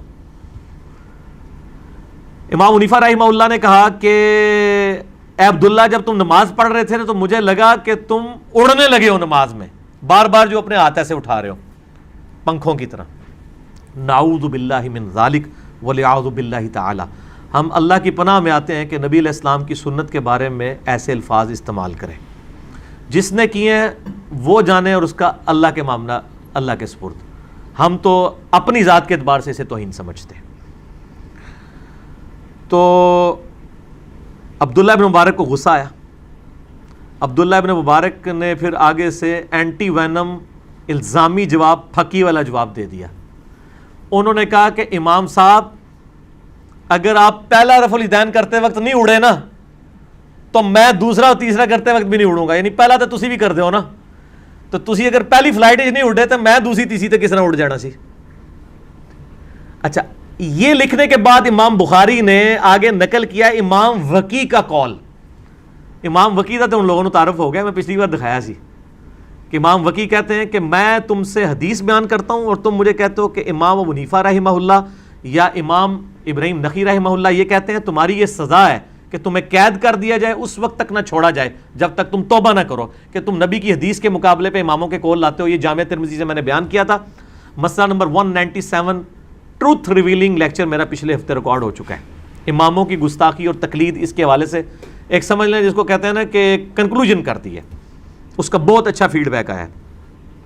اس میں نے HD کیمرے میں امام ترمذی کی جامعہ ترمذی یہ کامنٹس بریلویوں کے ترجمے سے دکھائے تھے. یہ امام وکی نے ادھر بھی کامنٹس کیے ہوئے ہیں, اور امام وکی نے کہا ہے کہ عبداللہ ابن مبارک رحمہ اللہ نے جو کچھ کہا, بلکہ یہ کامنٹس ہے ہی بڑے فٹ قسم کے ہیں, میرے پاس PDF میں ہے وہ موجود, کیا نام ہے, جز رفع الیدین. میں ورڈ بائی ورڈ پڑھ دیتا ہوں تاکہ کسی کو یہ نہ ہو کہ اس نے کوئی کولوئی گال بنا دیتی ہے, کیونکہ وہ کمنٹس ہی بڑے مزیدار ہیں اور اس کے بغیر تو اس گفتگو کا مزہ ہی نہیں نہ آنا. جو امام عبداللہ ابن مبارک رحمہ اللہ تعالی کہ اس عمل کے اوپر کامنٹس کیے ہیں امام وکی نے, یہ آپ کو مل جائے گی جز رفع الیدین ہماری ویب سائٹ سے ahlsunnatpak.com میں بکس کے اوپر جائیں گے. ہاں جی, یہ دیکھیں جی, میں نے نکال لیے, میرے پاس پڑا ہوا تھا PDF. قال وکی رحمہ اللہ تعالی علی ابن المبارک. امام بخاری کہتے ہیں اس واقعے کے اوپر امام وکی نے کہا اللہ مبارک ابن مبارک پر رحم کرے, وہ بڑے حاضر جواب تھے. پس دوسرا شخص حیران رہ گیا اور کوئی جواب نہ دے سکا. عبداللہ ابن مبارک کہتے ہیں کہ اتنے حاضر جواب تھے. امام وکی کہتے ہیں عبداللہ ابن مبارک کہ انہوں نے کیسا جواب دیا. واقعی یہ بہت حاضر جواب والی جواب ہے, انجینئر صاحب والا جواب ہے, جو میں بھی کہتا ہوں کہ اللہ کے بندو, اگر یہ گھوڑوں کے دموں والا عمل ہے تو آپ عید کی نماز میں زائد تکبیریں کیوں کہتے ہو, وطر کی نماز میں کیوں کہتے ہو, تو امام وکی کہتے ہیں اللہ ابن مبارک پر رحم کرے، وہ بڑے حاضر جواب تھے، پس ایسا جواب دیا کہ دوسرا شخص حیران رہ گیا۔ اس کے بعد بڑے سخت کامنٹس ہیں، یہ میرے نہیں ہیں، یہ اماموں کے، ہم تو بزرگوں سے پوچھ پوچھ کے چلتے ہیں نا، کہتے ہیں نا بزرگوں کے ہیں، یہ بزرگوں کے کامنٹس ہیں۔ امام وکی کہتے ہیں یہ ان لوگوں کا حال ہوتا ہے جو اپنی گمراہی میں سرگرداں پھرتے رہتے ہیں جبکہ کہیں سے بھی ان کو تائید حاصل نہیں ہوتی۔ یعنی انہوں نے کہا کہ جو رفع الیدین کے دشمن ہیں نا، ان کی حالت یہ ہے کہ یہ اپنی گمراہی میں سرگرداں پھر رہے ہیں اور ان کو کہیں سے بھی تائید نہیں ملتی۔ یعنی یہ سمجھ رہے تھے کہ عبداللہ ابن مبارک دبک جائیں گے، انہوں نے الٹا آگے سے جواب دے دیا کہ جناب میں اگر تسی پہلے رفع الیدین نہیں اڈے تھے، میں دوسرے تیسرے بھی نہیں اڈاں گا۔ یہ امام وکی کے کامنٹس ہیں، اور یہ اس پہ شیخ زبیر صاحب نے باقاعدہ تحکیم بھی کی ہوئی ہے۔ تخریج میں انہوں نے لکھا ہے کہ عبداللہ مبارک کے رکوع سے پہلے اور حال تکبیر کے جھکنے اور رکوع سے اٹھتے وقت رفع الیدین اور نعمان ابن ثابت ابو حنیفہ کے ساتھ مناظرے والی روایت صحیح سند کے ساتھ درج ذیل کتابوں میں موجود ہے۔ لو جی، یہ تو میرے علم میں بھی اضافہ ہو رہا ہے کہ کون کون سی کتاب ہے۔ انہوں نے کہا کہ جی السنہ، عبداللہ بن احمد بن حنبل کی کتاب ہے السنہ، امام بن حنبل کے بیٹے کی، اس میں بھی یہ مناظرہ موجود ہے۔ تاریخ بغداد ابن جوزی کی، اس میں بھی موجود ہے۔ السنن الکبریٰ للبیہقی جلد 2 صفحہ 82، اس میں بھی موجود ہے۔ اور پھر کہتے ہیں نیز میری کتاب دیکھیں، کتاب الاسانید الصحیفہ فی اخبار ابی حنیفہ، اس میں بھی موجود ہے۔ تو انہوں نے کافی ریفرنسز اس کے اکٹھے کیے ہیں، لہٰذا یہ عبداللہ ابن مبارک کے اوپر بالکل جھوٹ باندھا گیا کہ انہوں نے رجوع کر لیا تھا، انہوں نے رجوع نہیں کیتا، وہ تو ایک سٹیپ آگے گئے نے۔ فرض نماز کے بعد اجتماعی دعا کیوں نہیں کرنی چاہیے؟ آمین تو ہم سورہ فاتحہ میں بھی کہتے ہیں، تو باہر نکل کے کیوں نہیں کرنی چاہیے؟ جیسے نماز میں بھی تو ہم درود پڑھتے ہیں، اسلام بھیجتے ہیں، تو نماز کے علاوہ بھی کیوں نہیں کرنی چاہیے؟ اس لیے نہیں کرنی چاہیے چونکہ جنازے کی اذان نہیں ہوتی۔ کیوں نہیں ہوتی اذان جنازے کی؟ ثابت نہیں ہے۔ اب کوئی نہیں کہے گا کہ یہ منع کہاں ہے، منع کدھر بھی نہیں ہے۔ یہ بدعت کی بنیاد ہی اس کے اوپر ہے کہ خیر الہدی ہدی محمد صلی اللہ علیہ وآلہ وسلم، صحیح مسلم 2005 نمبر حدیث، ہدایت یافتہ راستہ محمد صلی اللہ علیہ وآلہ وسلم کا ہے۔ یہ بدعت کے اوپر ڈیفینیشن ہی غلط ہے۔ بدعت پہ میرا یوٹیوب پہ کئی کلپس چڑھے ہوئے ہیں، ویسے 5 گھنٹے میں نے بدعت سمجھائی ہے، مسئلہ 75A اور 75B، اس میں دیکھ لیں، میں نے کھول کے بیان کیا کہ یہ سوال ہی غلط ہے کہ جی وہ منع کہاں ہے۔ منع کی تو ضرورت نہیں ہے، ثبوت کی ہے۔ جس صفحے کے اوپر آپ کی کتاب میں عید کی اذان منع ہے نا، وہ تھلے ہی لکھا ہوا ہے۔ ہاں انہیں اس طرح دی جواب میں دیں گا کہ فرض نماز بعد دعا بھی منع ہے، وہ کہیں گے وہ تو صفحہ کوئی نہیں ہے، جڑا نا دعا ثابت ہے، تو یہ بھی کوئی نہیں کدھر لکھا ہوا ہے۔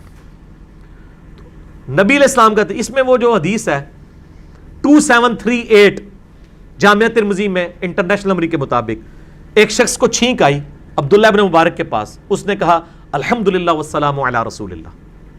تو عبداللہ ابن عمر کے پاس، صحابی تھے، وہابی نہیں تھے جناب، صحابی۔ عبداللہ بن عمر نے کہا کہ میں بھی کہتا ہوں الحمدللہ والسلام علی رسول اللہ، لیکن چھینک کے اوپر نبی علیہ السلام نے ہمیں صرف یہی تعلیم فرمایا الحمدللہ یا الحمدللہ علی کل حال، تم وہی کہو۔ اس نے نہیں آگے سے کہا جی تسی درود من کرو، درود شریف پہ منع کب ہے؟ اللہ نے حکم دیا ہے جب چاہو مرضی پڑھ لو، کوئی اس نے آگے سے آرگومنٹ نہیں کیے۔ ٹھیک ہو گیا؟ تو یہاں پہ بھی کسی کو آرگومنٹ نہیں کرنے چاہیے، جہاں جہاں جو چیز تعلیم ہوئی ہے وہ آپ نے کرنی ہے۔ جامعہ ترمذی 2738 نمبر یہ حدیث پڑھ لیں، آپ کو پتہ چلے گا۔ اگر لڑکی کی پھپھی فوت ہو جائے تو وہ اپنے پھپھا سے نکاح کر سکتی ہے، اور اس لڑکی کی چھوٹی بہن اس ہی پھپھا کے بیٹے سے نکاح کر سکتی؟ کیوں نہیں کر سکتی؟ پھپھا تو غیر محرم ہوتا ہے، جو غیر محرم ہے۔ ہاں بخاری مسلم میں حدیث ہے کہ کسی شخص کے لیے حلال نہیں کہ وہ پھپھی کو اور بھانجی بتیجی کو ایک عقد میں جمع کرے یا 2 بہنوں کو ایک عقد میں جمع کرے، بیک وقت 2 اس طرح کے رشتوں کو ایک مرد جمع نہیں کر سکتا۔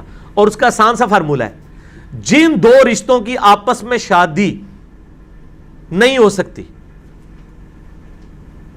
وہ ایک مرد کے نیچے جمع نہیں ہو سکتے۔ مثلا کیا بہن بھائی کی شادی ہو سکتی ہے؟ تو ایک کو آپ نے بھائی تصور کر لیا نا، تو اس طرح اس 2 بہنوں کی شادی ایک مرد سے بیک وقت نہیں ہو سکتی۔ سمجھ آ گئی بات کی؟ یہ فارمولہ ہے کہ ان تمام دو عورتوں کی شادی ایک مرد کے ساتھ بیک وقت نہیں ہو سکتی جن میں سے اگر ایک کو مرد تصور کر لیا جائے تو اس کی آپس میں شادی نہیں ہو سکتی. اچھا, کسی بندے کی اپنی پھوپھی سے شادی ہو سکتی ہے؟ نہیں. تو اس کی بہن جو ہے نا اس شخص کی, اس کی بھی تو وہ پھوپھی ہے. یہ پھوپھی اور یہ لڑکی یہ کسی ایک مرد کے عقد میں بیک وقت جمع نہیں ہو سکتی. ہاں اگر پھوپھی مر جائے پھر ہو سکتی ہے. سمجھ آ گئی؟ کتنا آسان فارمولہ ہے کہ وہ تمام دو عورتیں جو جن میں سے ایک کو مرد کا تصور کر لیا جائے اور ان کی آپس میں نہ ہو سکتی ہو, ان دو عورتوں کو بیک وقت کسی اور مرد کے عقد میں جمع کرنا حرام ہے. اور سورہ نساء کی آیت نمبر 24 میں 23, 24, 25 میں محرمات ابدیہ آئے ہیں, ان میں بھی موجود ہے, بخاری مسلم میں بھی ڈیٹیلز اس کی موجود ہیں. کر سکتے ہیں جی. سمپل از دیٹ, جس یعنی لڑکے کے ماں باپ مختلف ہیں دوسری لڑکی سے تو ان کے آپس میں شادی ہو سکتی ہے. بعض اوقات ہوتا ہے کہ جی ایک شخص کی بیوی فوت ہو جاتی ہے, وہ کسی اور عورت کے ساتھ شادی کرتا ہے, اس عورت کے پہلے خاوند سے کوئی اولاد ہوتی ہے اور اس اولاد کا رشتہ یہ شخص اپنی پہلی بیوی کی اولاد سے کر سکتا ہے. باپ بھی ڈیفرنٹ ہے دونوں کے, مائیں بھی ڈیفرنٹ ہے. اب وہ قانونی طور پہ بعد میں باپ بن گیا نا, ادروائز وہ اس طریقے سے حقیقی باپ تو نہیں ہے. سنت اذکار فرض نماز سے پہلے بھی کر سکتے ہیں, فجر اور مغرب کے. سنت اذکار جو صبح و شام کے ہیں نا وہ تو فجر و مغرب سے پہلے کریں تو بہت بہتر ہے. اگر فرض نماز کے بعد والے اذکار ہیں وہ تو نماز کے بعد ہی ہوں گے. صبح و شام کے اذکار بالکل مغرب سے پہلے ہی کرنے بہتر ہیں, کیونکہ وہ شام کے اذکار ہیں, رات کے نہیں ہیں. اس میں الفاظ کیا ہیں؟ امسینا وامسی الملک للہ, امسینا علی فطرت الاسلام. شام کی ہم نے اسلام کی فطرت کے اوپر, رات نہیں ہے. مغرب کا تو غروب ہوتے ہی رات شروع ہو جاتی ہے. اس طرح فجر کا وقت داخل ہو گیا تو آپ صبح کے اذکار کر سکتے ہیں, اس کے لیے سورج نکلنا ضروری نہیں ہے. مصطفیٰ جان رحمت پہ لاکھوں سلام. یہ قصیدہ آپ نے خود بھی اور دوست سے پڑھوایا تھا؟ بالکل پڑھوایا ہے میں نے, مسئلہ نمبر 56 کے اندر موجود ہے یہ.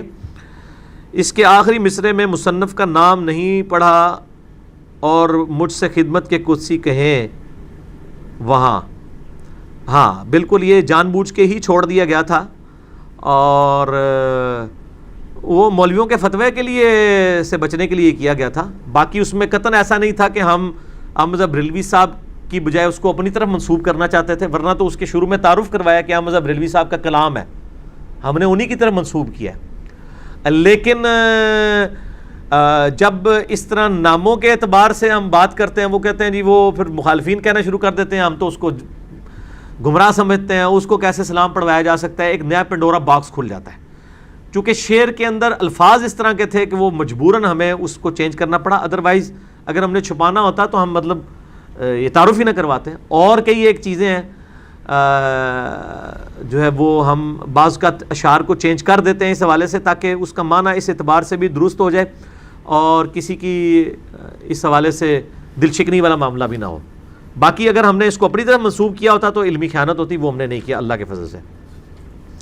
اگر سحری کا وقت نکل جائے تو وہ شخص روزہ کا کیا کرے؟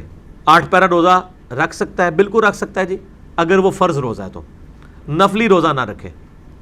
نفلی روزہ بھی اگر طاقت رکھتا ہے تو رکھے. بخاری مسلم میں حدیث ہے, نبی علیہ السلام اما عائشہ کہتی ہیں گھر آتے پوچھتے ناشتے کے لیے کوئی چیز ہے تو کہا جاتا کچھ نہیں ہے, تو آپ فرماتے اچھا میں روزہ رکھتا ہوں. اگر آپ نے طلوع فجر یعنی فجر کا وقت داخل ہونے سے لے کے ناشتے تک کچھ کھایا پیا نہیں ہے تو آپ اس وقت بھی نفلی روزے کی نیت کر سکتے ہیں, اور اگر ناشتے کے لیے کوئی چیز ہوتی تو آپ پھر وہ ناشتہ کر لیتے. تو فرض روزے کی تو ویسے ہی نیت رات کی وقت کی ہوتی ہے, تو آپ 8 پیرا روزہ رکھ سکتے ہیں, اس میں کوئی ممانعت نہیں ہے. ممانعت اس کے لیے جس بندے کی جسمانی حالت ساتھ نہ دے کہ وہ 8 پیرا رکھ کے منہ نہیں نہ پیا ہوئے, یہ ہوئے کہ باقی 5 روزے داراں نو اس ایک کلے دا روزہ سنبھالنا پہ جائے. بخاری مسلم میں حدیث ہے, آپ علیہ السلام نے دیکھا کہ ایک شخص کے سر کے اوپر اتنے لوگوں نے سایہ کیا ہوا ہے, آپ فرمایا اس کو کیا ہوا ہے, تو لوگوں نے بتایا کہ اس نے روزہ رکھا ہوا ہے. تو آپ نے فرمایا سفر میں روزہ رکھنا کوئی نیکی نہیں ہے, ایک بندے نے روزہ رکھ کے 10 بندے نے مصیبت پائی ہوئی ہے, تو اس طرح کا روزہ نہیں ہونا چاہیے. ٹھیک ہو گیا جی. آپ کے علم میں آپ وسلم کی نماز جو احادیث سے ثابت ہے کتنے منٹ کی ہوگی فرض نماز؟ بھائی ہم نے جو حساب لگایا کم از کم نماز جو ہے نا 15 سے 20 منٹ کی بنتی ہے ظہر اور عصر کی, اور فجر کی تقریباً پونے گھنٹے کی. 20 منٹ سے کم کی نہیں بنتی ہے, کیونکہ بخاری مسلم میں ایون صورتیں بھی آئی ہیں کہ آپ نے کون کون سی صورتیں تلاوت کی ہیں. وہ صرف صورتیں ہی پڑھنے کے لیے آپ کو 10 منٹ چاہیے ایک رکعت کے اندر. اور صحابہ کہتے ہیں، بخاری میں الفاظ ہیں کہ آپ علیہ السلام بعض کا ان صورتوں کو بلند بھی 1-2 آیات پڑھتے تھے تاکہ ہمیں پتہ چل جائے. اور اسی طریقے سے فجر تو بہت لمبی ہوتی تھی، اندھیرے کے وقت شروع ہوتی تھی اور خوب روشنی میں ختم ہوتی تھی، پونا گھنٹہ کم از کم بن جاتا ہے. آپ ان صورتوں کو بھی دیکھ لیں، سورہ سجدہ آتی ہے، اسی طریقے سے سورۃ الدہر آتی ہے، اور صورتیں آتی ہیں. اور اسی طریقے سے سنن نسائی کے اندر موجود ہے کہ ہم نبی علیہ السلام کے پیچھے رکوع اور سجدے میں بعض اوقات 10 دفعہ تسبیحات شمار کر لیتے تھے. اور یہ جو مشہور ہے جی، یہ جی طاق ہونی چاہیے، یہ بالکل غلط ہے جی. طاق ہونی چاہیے، اس میں 10 کے الفاظ ہیں، جفت بھی ہو سکتی ہیں. جفت بھی اللہ ہی کا ہی ہے، طاق بھی اللہ ہی کا ہے. البتہ یہ بخاری میں حدیث ہے کہ اللہ طاق ہے، طاق کو پسند کرتا ہے، لیکن جفت سے بھی کوئی نفرت نہیں کرتا. اللہ کے حروف تہجی جو ہیں وہ بھی جفت ہیں، الف لام لام ہا، اور محمد کے حروف تہجی بھی جفت ہیں، میم ہا میم دال، اے پکی ہے. ٹھیک ہو گیا جی. تو وہ اتنی لمبی ہوا کرتی تھی، لیکن یہ ہے کہ بہت لمبی بھی نہیں ہونی چاہیے، نماز کے پیچھے مقتدی تنگ پڑ جائے. انڈیا پاکستان میں ویسے چھوٹی نماز ہونی چاہیے، کیونکہ مفتیوں کو تو پتہ ہی نہیں ہوتا یہ کیا پڑھ رہا ہے. ان کا کیا انٹرسٹ ہے کہ نماز لمبی ہو؟ نماز لمبی ہونے کا اس کا انٹرسٹ ہے جس کو قرات کی آواز یا وہ چیز سمجھ آ رہی ہو. اور صحابہ کرام، سنن ابن ماجہ میں حدیث ہے، جابر بن عبداللہ کہتے ہیں ہم زور اثر کی نمازوں میں نبی علیہ السلام کے پیچھے پہلی اور دوسری رکعت میں صورتیں بھی ساتھ ملاتے تھے فاتحہ کے. اگر کسی کو بہت صورتیں یاد ہیں اور امام بھی لمبی قرات کرتا ہے زور اور اثر میں، تو پیچھے اپنی پڑھتا جائے ساتھ ساتھ. مغرب عشاء اور فجر میں تو چلے وہ پھر بھی سن رہے، اور اگر ترجمہ آتا ہوگا تو ظاہر ہے اس کو انٹرسٹ فیل ہوگا. لیکن وہ حضرت معاذ بن جبل نے لمبی نماز پڑھا دی تھی سورہ بقرہ، تو نبی علیہ السلام نے پھر ان کو ڈانٹا تھا کہ تم متنفر کرنا چاہتے ہو. اس حدیث کو لوگ کوٹ کر کے نہ کہتے ہیں نماز مختصر پڑھانی چاہیے، اتنا ظلم کرتے ہیں. بھئی انہوں نے بقرہ پڑھائی تھی، بقرہ جو ہے وہ 2.5 پارے بنتے ہیں. تو تسی اللہ دے بندے سورہ زلزال بھی پڑھ لیجئے، تسی کہتے ہو لمبی ہوگی، نہ آتا ہی نہیں پڑھو. تو بھئی 2.5 پارے کے بجائے اگر کوئی 1 سپارہ پڑھ لیتا ہے تو پھر لمبی نہیں ہوگی. یہ لمبی تو اڑے والی نہیں، انڈیا پاکستان والی، یہ وہ والی لمبی ہے کہ پہلی رکعت میں سورہ بقرہ، سوری میں دوسری میں آل عمران پڑھ رہے تو وہ تو بہت لمبی ہوگی نا. ٹھیک ہو گیا جی. ایک بندہ روزہ کا وقت ختم ہونے کے بعد، روزے کی شروع تو نہیں ہو گیا کدھر ہے، نیڑے ہی ہو گئے نا، من تو نہیں پتا، حالت مہینہ پہ ہے. روزے کے اوپر مسئلہ نمبر میرا آپ جو ہے نا وہ 53ABCD 4 لیکچر ہیں 1.5 گھنٹے کے HD کیمرے میں. کوئی دنیا کا مسئلہ نہیں، میں چھڑا ہو دیکھ لو. ایک بندہ روزے کا وقت ختم ہونے کے بعد 5 منٹ تک پانی پیتا رہتا ہے، ایسے شخص کا روزہ ہو جاتا ہے؟ روزے اچھا، یہ روزہ ختم ہونے کا مطلب ہے کہ ختم سحری کے بعد 5 منٹ کیا 5 سیکنڈ بھی پیے گا روزہ نہیں ہوگا. وہ ابو داؤد کی حدیث کا غلط مطلب انہوں نے لیا، میرا کلپ وہ بھی چڑھا ہوا ہے. اگر کوئی شخص لیٹ اٹھا بائی چانس، کھانا کھا رہا تھا، اس دوران ختم سحری ہوگی، تو نبی علیہ السلام کا فرمان ہے کہ جو ہاتھ میں ہے اس میں سے کچھ لے لو. اور ایک بندہ ختم سحری کر چکا ہے، اب وہ انتظار کر رہا ہے اذان شروع ہوتا ہے میں پانی پیا، ادھر روزہ کو نہیں ہونا. ٹھیک ہے جی، یہ ڈفرنٹ چیز ہے. علی بھائی، نماز محمدی کے پریکٹیکل میں آپ نے ربی جلنی کی جو دعا کی ہے وہ نہیں پڑھی تو کیا پڑھ سکتے ہیں؟ میرے بھائی، نماز محمدی صلی اللہ علیہ وآلہ وسلم پہ 70A میرا 3 گھنٹے کا لیکچر ہے، تھیوری پہلے، اس کے بعد 40 منٹ کا پریکٹیکل ہے. 15 منٹ والا جو پریکٹیکل ہے وہ شارٹ ہے، پورا پریکٹیکل 45 منٹ کا ہے. وہ 70A کا ہی آخری پورشن ہے. اس میں نے بتایا ہے، بخاری میں حدیث ہے کہ جب نماز میں درود شریف پڑھ چکو تو پھر جو چاہو اپنے رب سے مانگو، تو ساری دعائیں پڑھ سکتے ہیں. البتہ صحیح مسلم میں ایک حدیث ہے کہ طاؤس تابعی جو تھے، جو شخص نماز کے تشہد میں اللہم انی اعوذ بک من عذاب جہنم ومن عذاب القبر ومن فتنۃ المحیا والممات ومن شر فتنۃ المسیح الدجال نہیں پڑھتا تھا نا، تو اس کو کہتے تھے تیری نماز ہی نہیں ہوئی، دوبارہ پڑھ. اور وہ کہتے تھے کہ چونکہ نبی علیہ السلام نے 4 چیزوں کے شر سے بچنے کی دعا مانگنے کا حکم دیا ہے، لہٰذا نماز کے تشہد میں یہ دعا مانگنا ضروری ہے. اور اگر کوئی یہ دعا نہیں مانگتا تھا اس کو کہتا تھا تو نماز ہی دوبارہ پڑھ. تو یہ بڑا سخت مسئلہ ہے، تابعین کے نزدیک یہ بڑی اس کی امپورٹنس ہے. اس لیے میں نے یہ بتائی ہے آپ کو روایت صحیح مسلم کی، تاکہ آپ یہ دعا یاد کریں، کیونکہ بخاری و مسلم دونوں میں ہے کہ نبی علیہ السلام نماز کے تشہد میں 4 چیزوں کے شر سے اللہ کی پناہ مانگتے اور ہمیں بھی حکم دیتے. تو اس دعا کا حکم ہے، باقی ساری دعائیں آپشنل ہیں.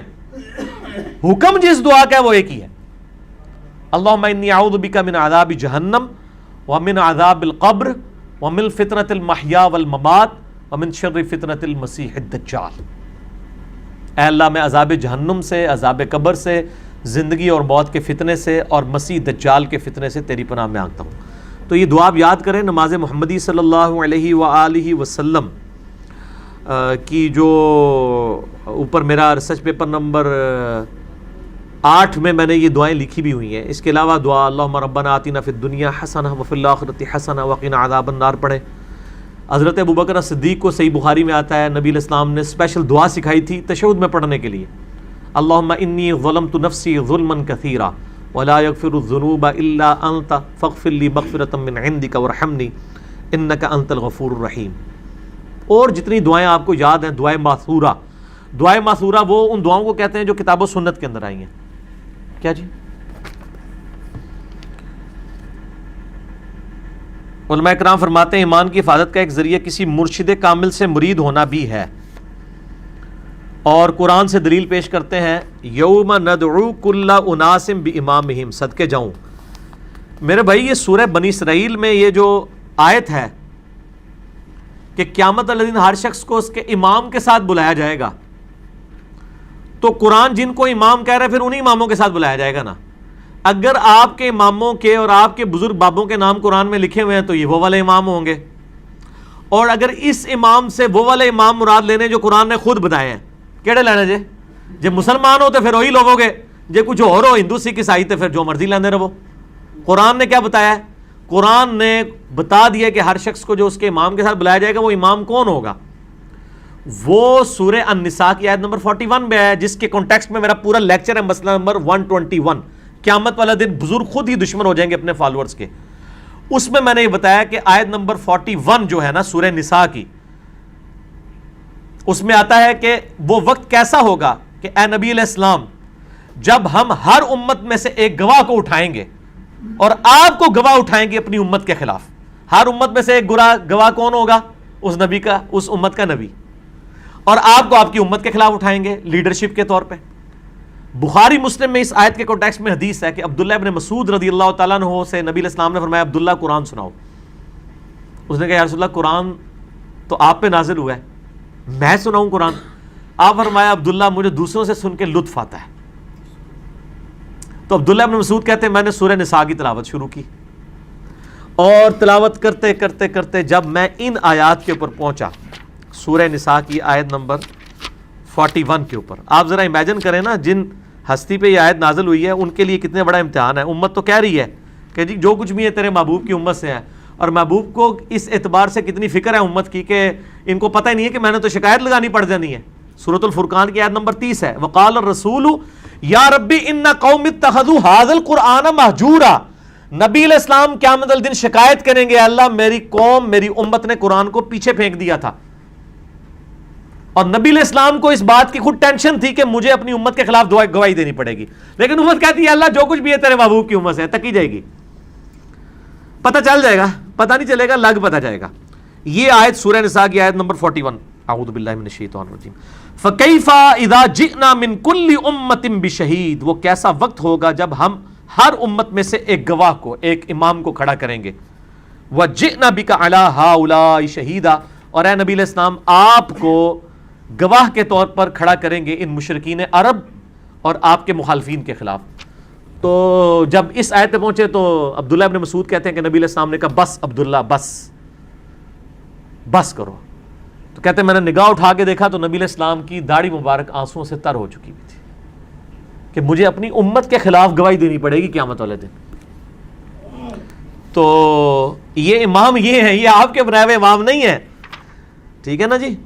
یہ امام قرآن کی ٹرم میں تو امام، لیڈر، شہید، ٹھیک ہے جی، دائی، یہ سب ٹرمنالوجیز پیغمبروں کے لیے۔ سورہ الزمر کے آخری رکوع میں پڑھ کے دیکھیں نا، جب دوست کی دوزخ میں جائیں گے نا تو فرشتوں سے پوچھے گا اور تمہارے اندر کوئی پیغمبر نہیں آیا تھا ڈر سنانے والا، کوئی رسول؟ وہ یہ نہیں پوچھیں گے کہ کوئی امام نہیں سی کہ جی تجھ تقلید کر لیندے۔ فرشتوں کو تو پتہ ہی نہیں ہے۔ یہ اسی طریقے سے جیسے سورہ یونس میں آیا کہ اللہ تعالیٰ فرماتا ہے کہ تم اللہ کے مقابلے پہ وہ ہستیاں گھاڑ رہے ہو جو اللہ کے علم میں نہیں ہے زمین و آسمان کے اندر۔ دیکھو کس لیول تک جا کے بات کی ہے۔ اللہ فرماتا ہے میرے علم میں کوئی ایسی بات نہیں ہے۔ یہ اللہ جب یہ بات کر رہا ہے تو آپ سمجھیں کہ یہ 11,000 وولٹ کا جھٹکا دیا جا رہا ہے اگلے بندے کو کہ اللہ تو بندے کو کیڑی گل پہ کر دو. اللہ کہہ رہا ہے میرے علم میں تو کوئی ایسی ہستی نہیں زمین و آسمان میں جس کو میں نے اپنا نائب بنایا ہو. اور اسی طریقے سے ہونا ہے کہ اللہ نے قیامت دن کو یہ بھی کہنا ہے کہ میرے علم میں تو کوئی ایسا امام نہیں تھا کہ میں نے تو جو رسولوں کو بھیجا تھا امام بنا کے تجھے اپنے بنا لے سن. وہ امام تو سارے ہیں, وہ تو آپ کا امام مسجد بھی امام ہے, وہ تو سارے ائمہ فقہ کے حدیث کے امام ہیں.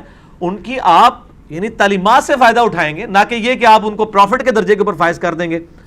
سورہ الاعراف کی شروع کی آیات آپ پڑھ کے دیکھیں, اس میں آپ کو مزید کلیئر ہو جائے گا. سورۃ الاعراف کے بالکل سٹارٹ کے اندر اللہ تعالیٰ نے اس حوالے سے انبیاء کا منصب جو ہے نا وہ بیان کیا ہے.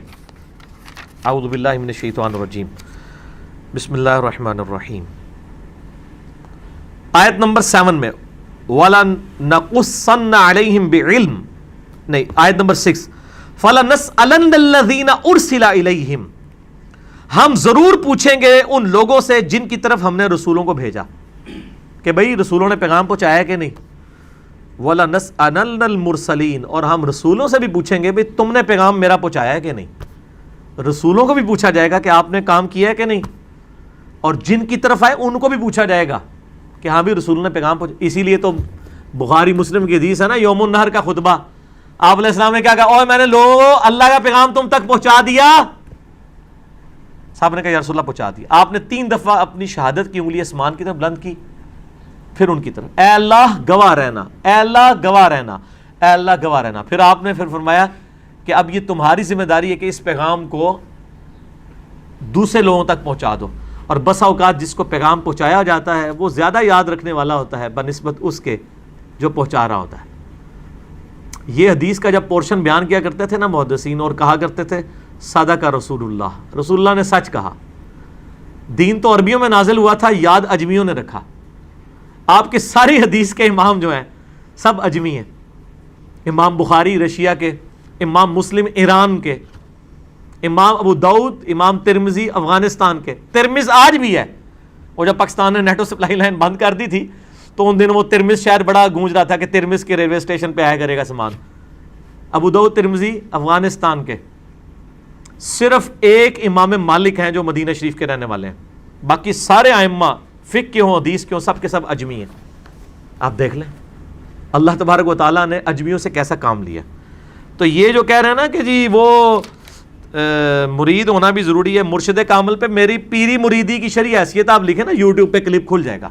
یوٹیوب پہ کیا جا کے لکھنا ہے پیری مریدی. یہ جتنی باتیں ثابت کرتے ہیں وہ اس امام سے مراد خلیفہ وقت اور حکمران ہیں, ان کے بنائے ہوئے نہیں ہیں. ٹھیک ہے نا جی. بات کہاں سے لے کے, اس میں بھی میں نے ان کو علمی فقہ دیا کہ بخاری مسلم میں حدیث ہے جب ایک امام کی بیعت ہو جائے اور کوئی دوسرا بیعت کے لیے آگے آئے تو اس کو قتل کر دو. تو پھر میں نے کہا تھا آپ ذرا پاکستان میں ذرا فیصلہ کریں کہ ہزاروں لوگ جو ہیں وہ بیعت کروا رہے ہیں, تو اب کس کو شہادت کے درجے پہ آپ نے فائز کرنا ہے اور کس کو زندہ رکھنا ہے, آپ خود فیصلہ کریں. کیونکہ آپ نے حدیثیں تو وہی لی ہوئی ہیں نا امام والی جو حکمران کے بارے میں, اور اس سے آپ پیری مریدی کا سسٹم ثابت کر رہے ہیں, تو پھر پورا فٹ کریں نا. میٹھا میٹھا ہپ ہپ تے کوڑا کوڑا تھو تھو, ایسا نہیں ہونا چاہیے. ٹھیک ہے جی, کلیئر ہو گیا جی. تو الحمدللہ ہماری آج کی بھی کافی لمبی نشست ہوگی, یہ میرا خیال ہے 1.5 گھنٹے تک تو ہوگی. کیوں جی؟ ہاں, تو باقی انشاءاللہ جو سوالات آج کے جتنے تھے وہ تو مکمل ہو چکے. انشاءاللہ زندگی رہی تو باقی سوالات انشاءاللہ اگلی مجلس میں ڈسکس کریں گے. سبحانک اللہم و بحمدک اشہد ان لا الہ الا انت استغفرک و اتوب الیک وما علینا الا البلاغ المبین. جزاکم اللہ خیرا و احسن الجزاء.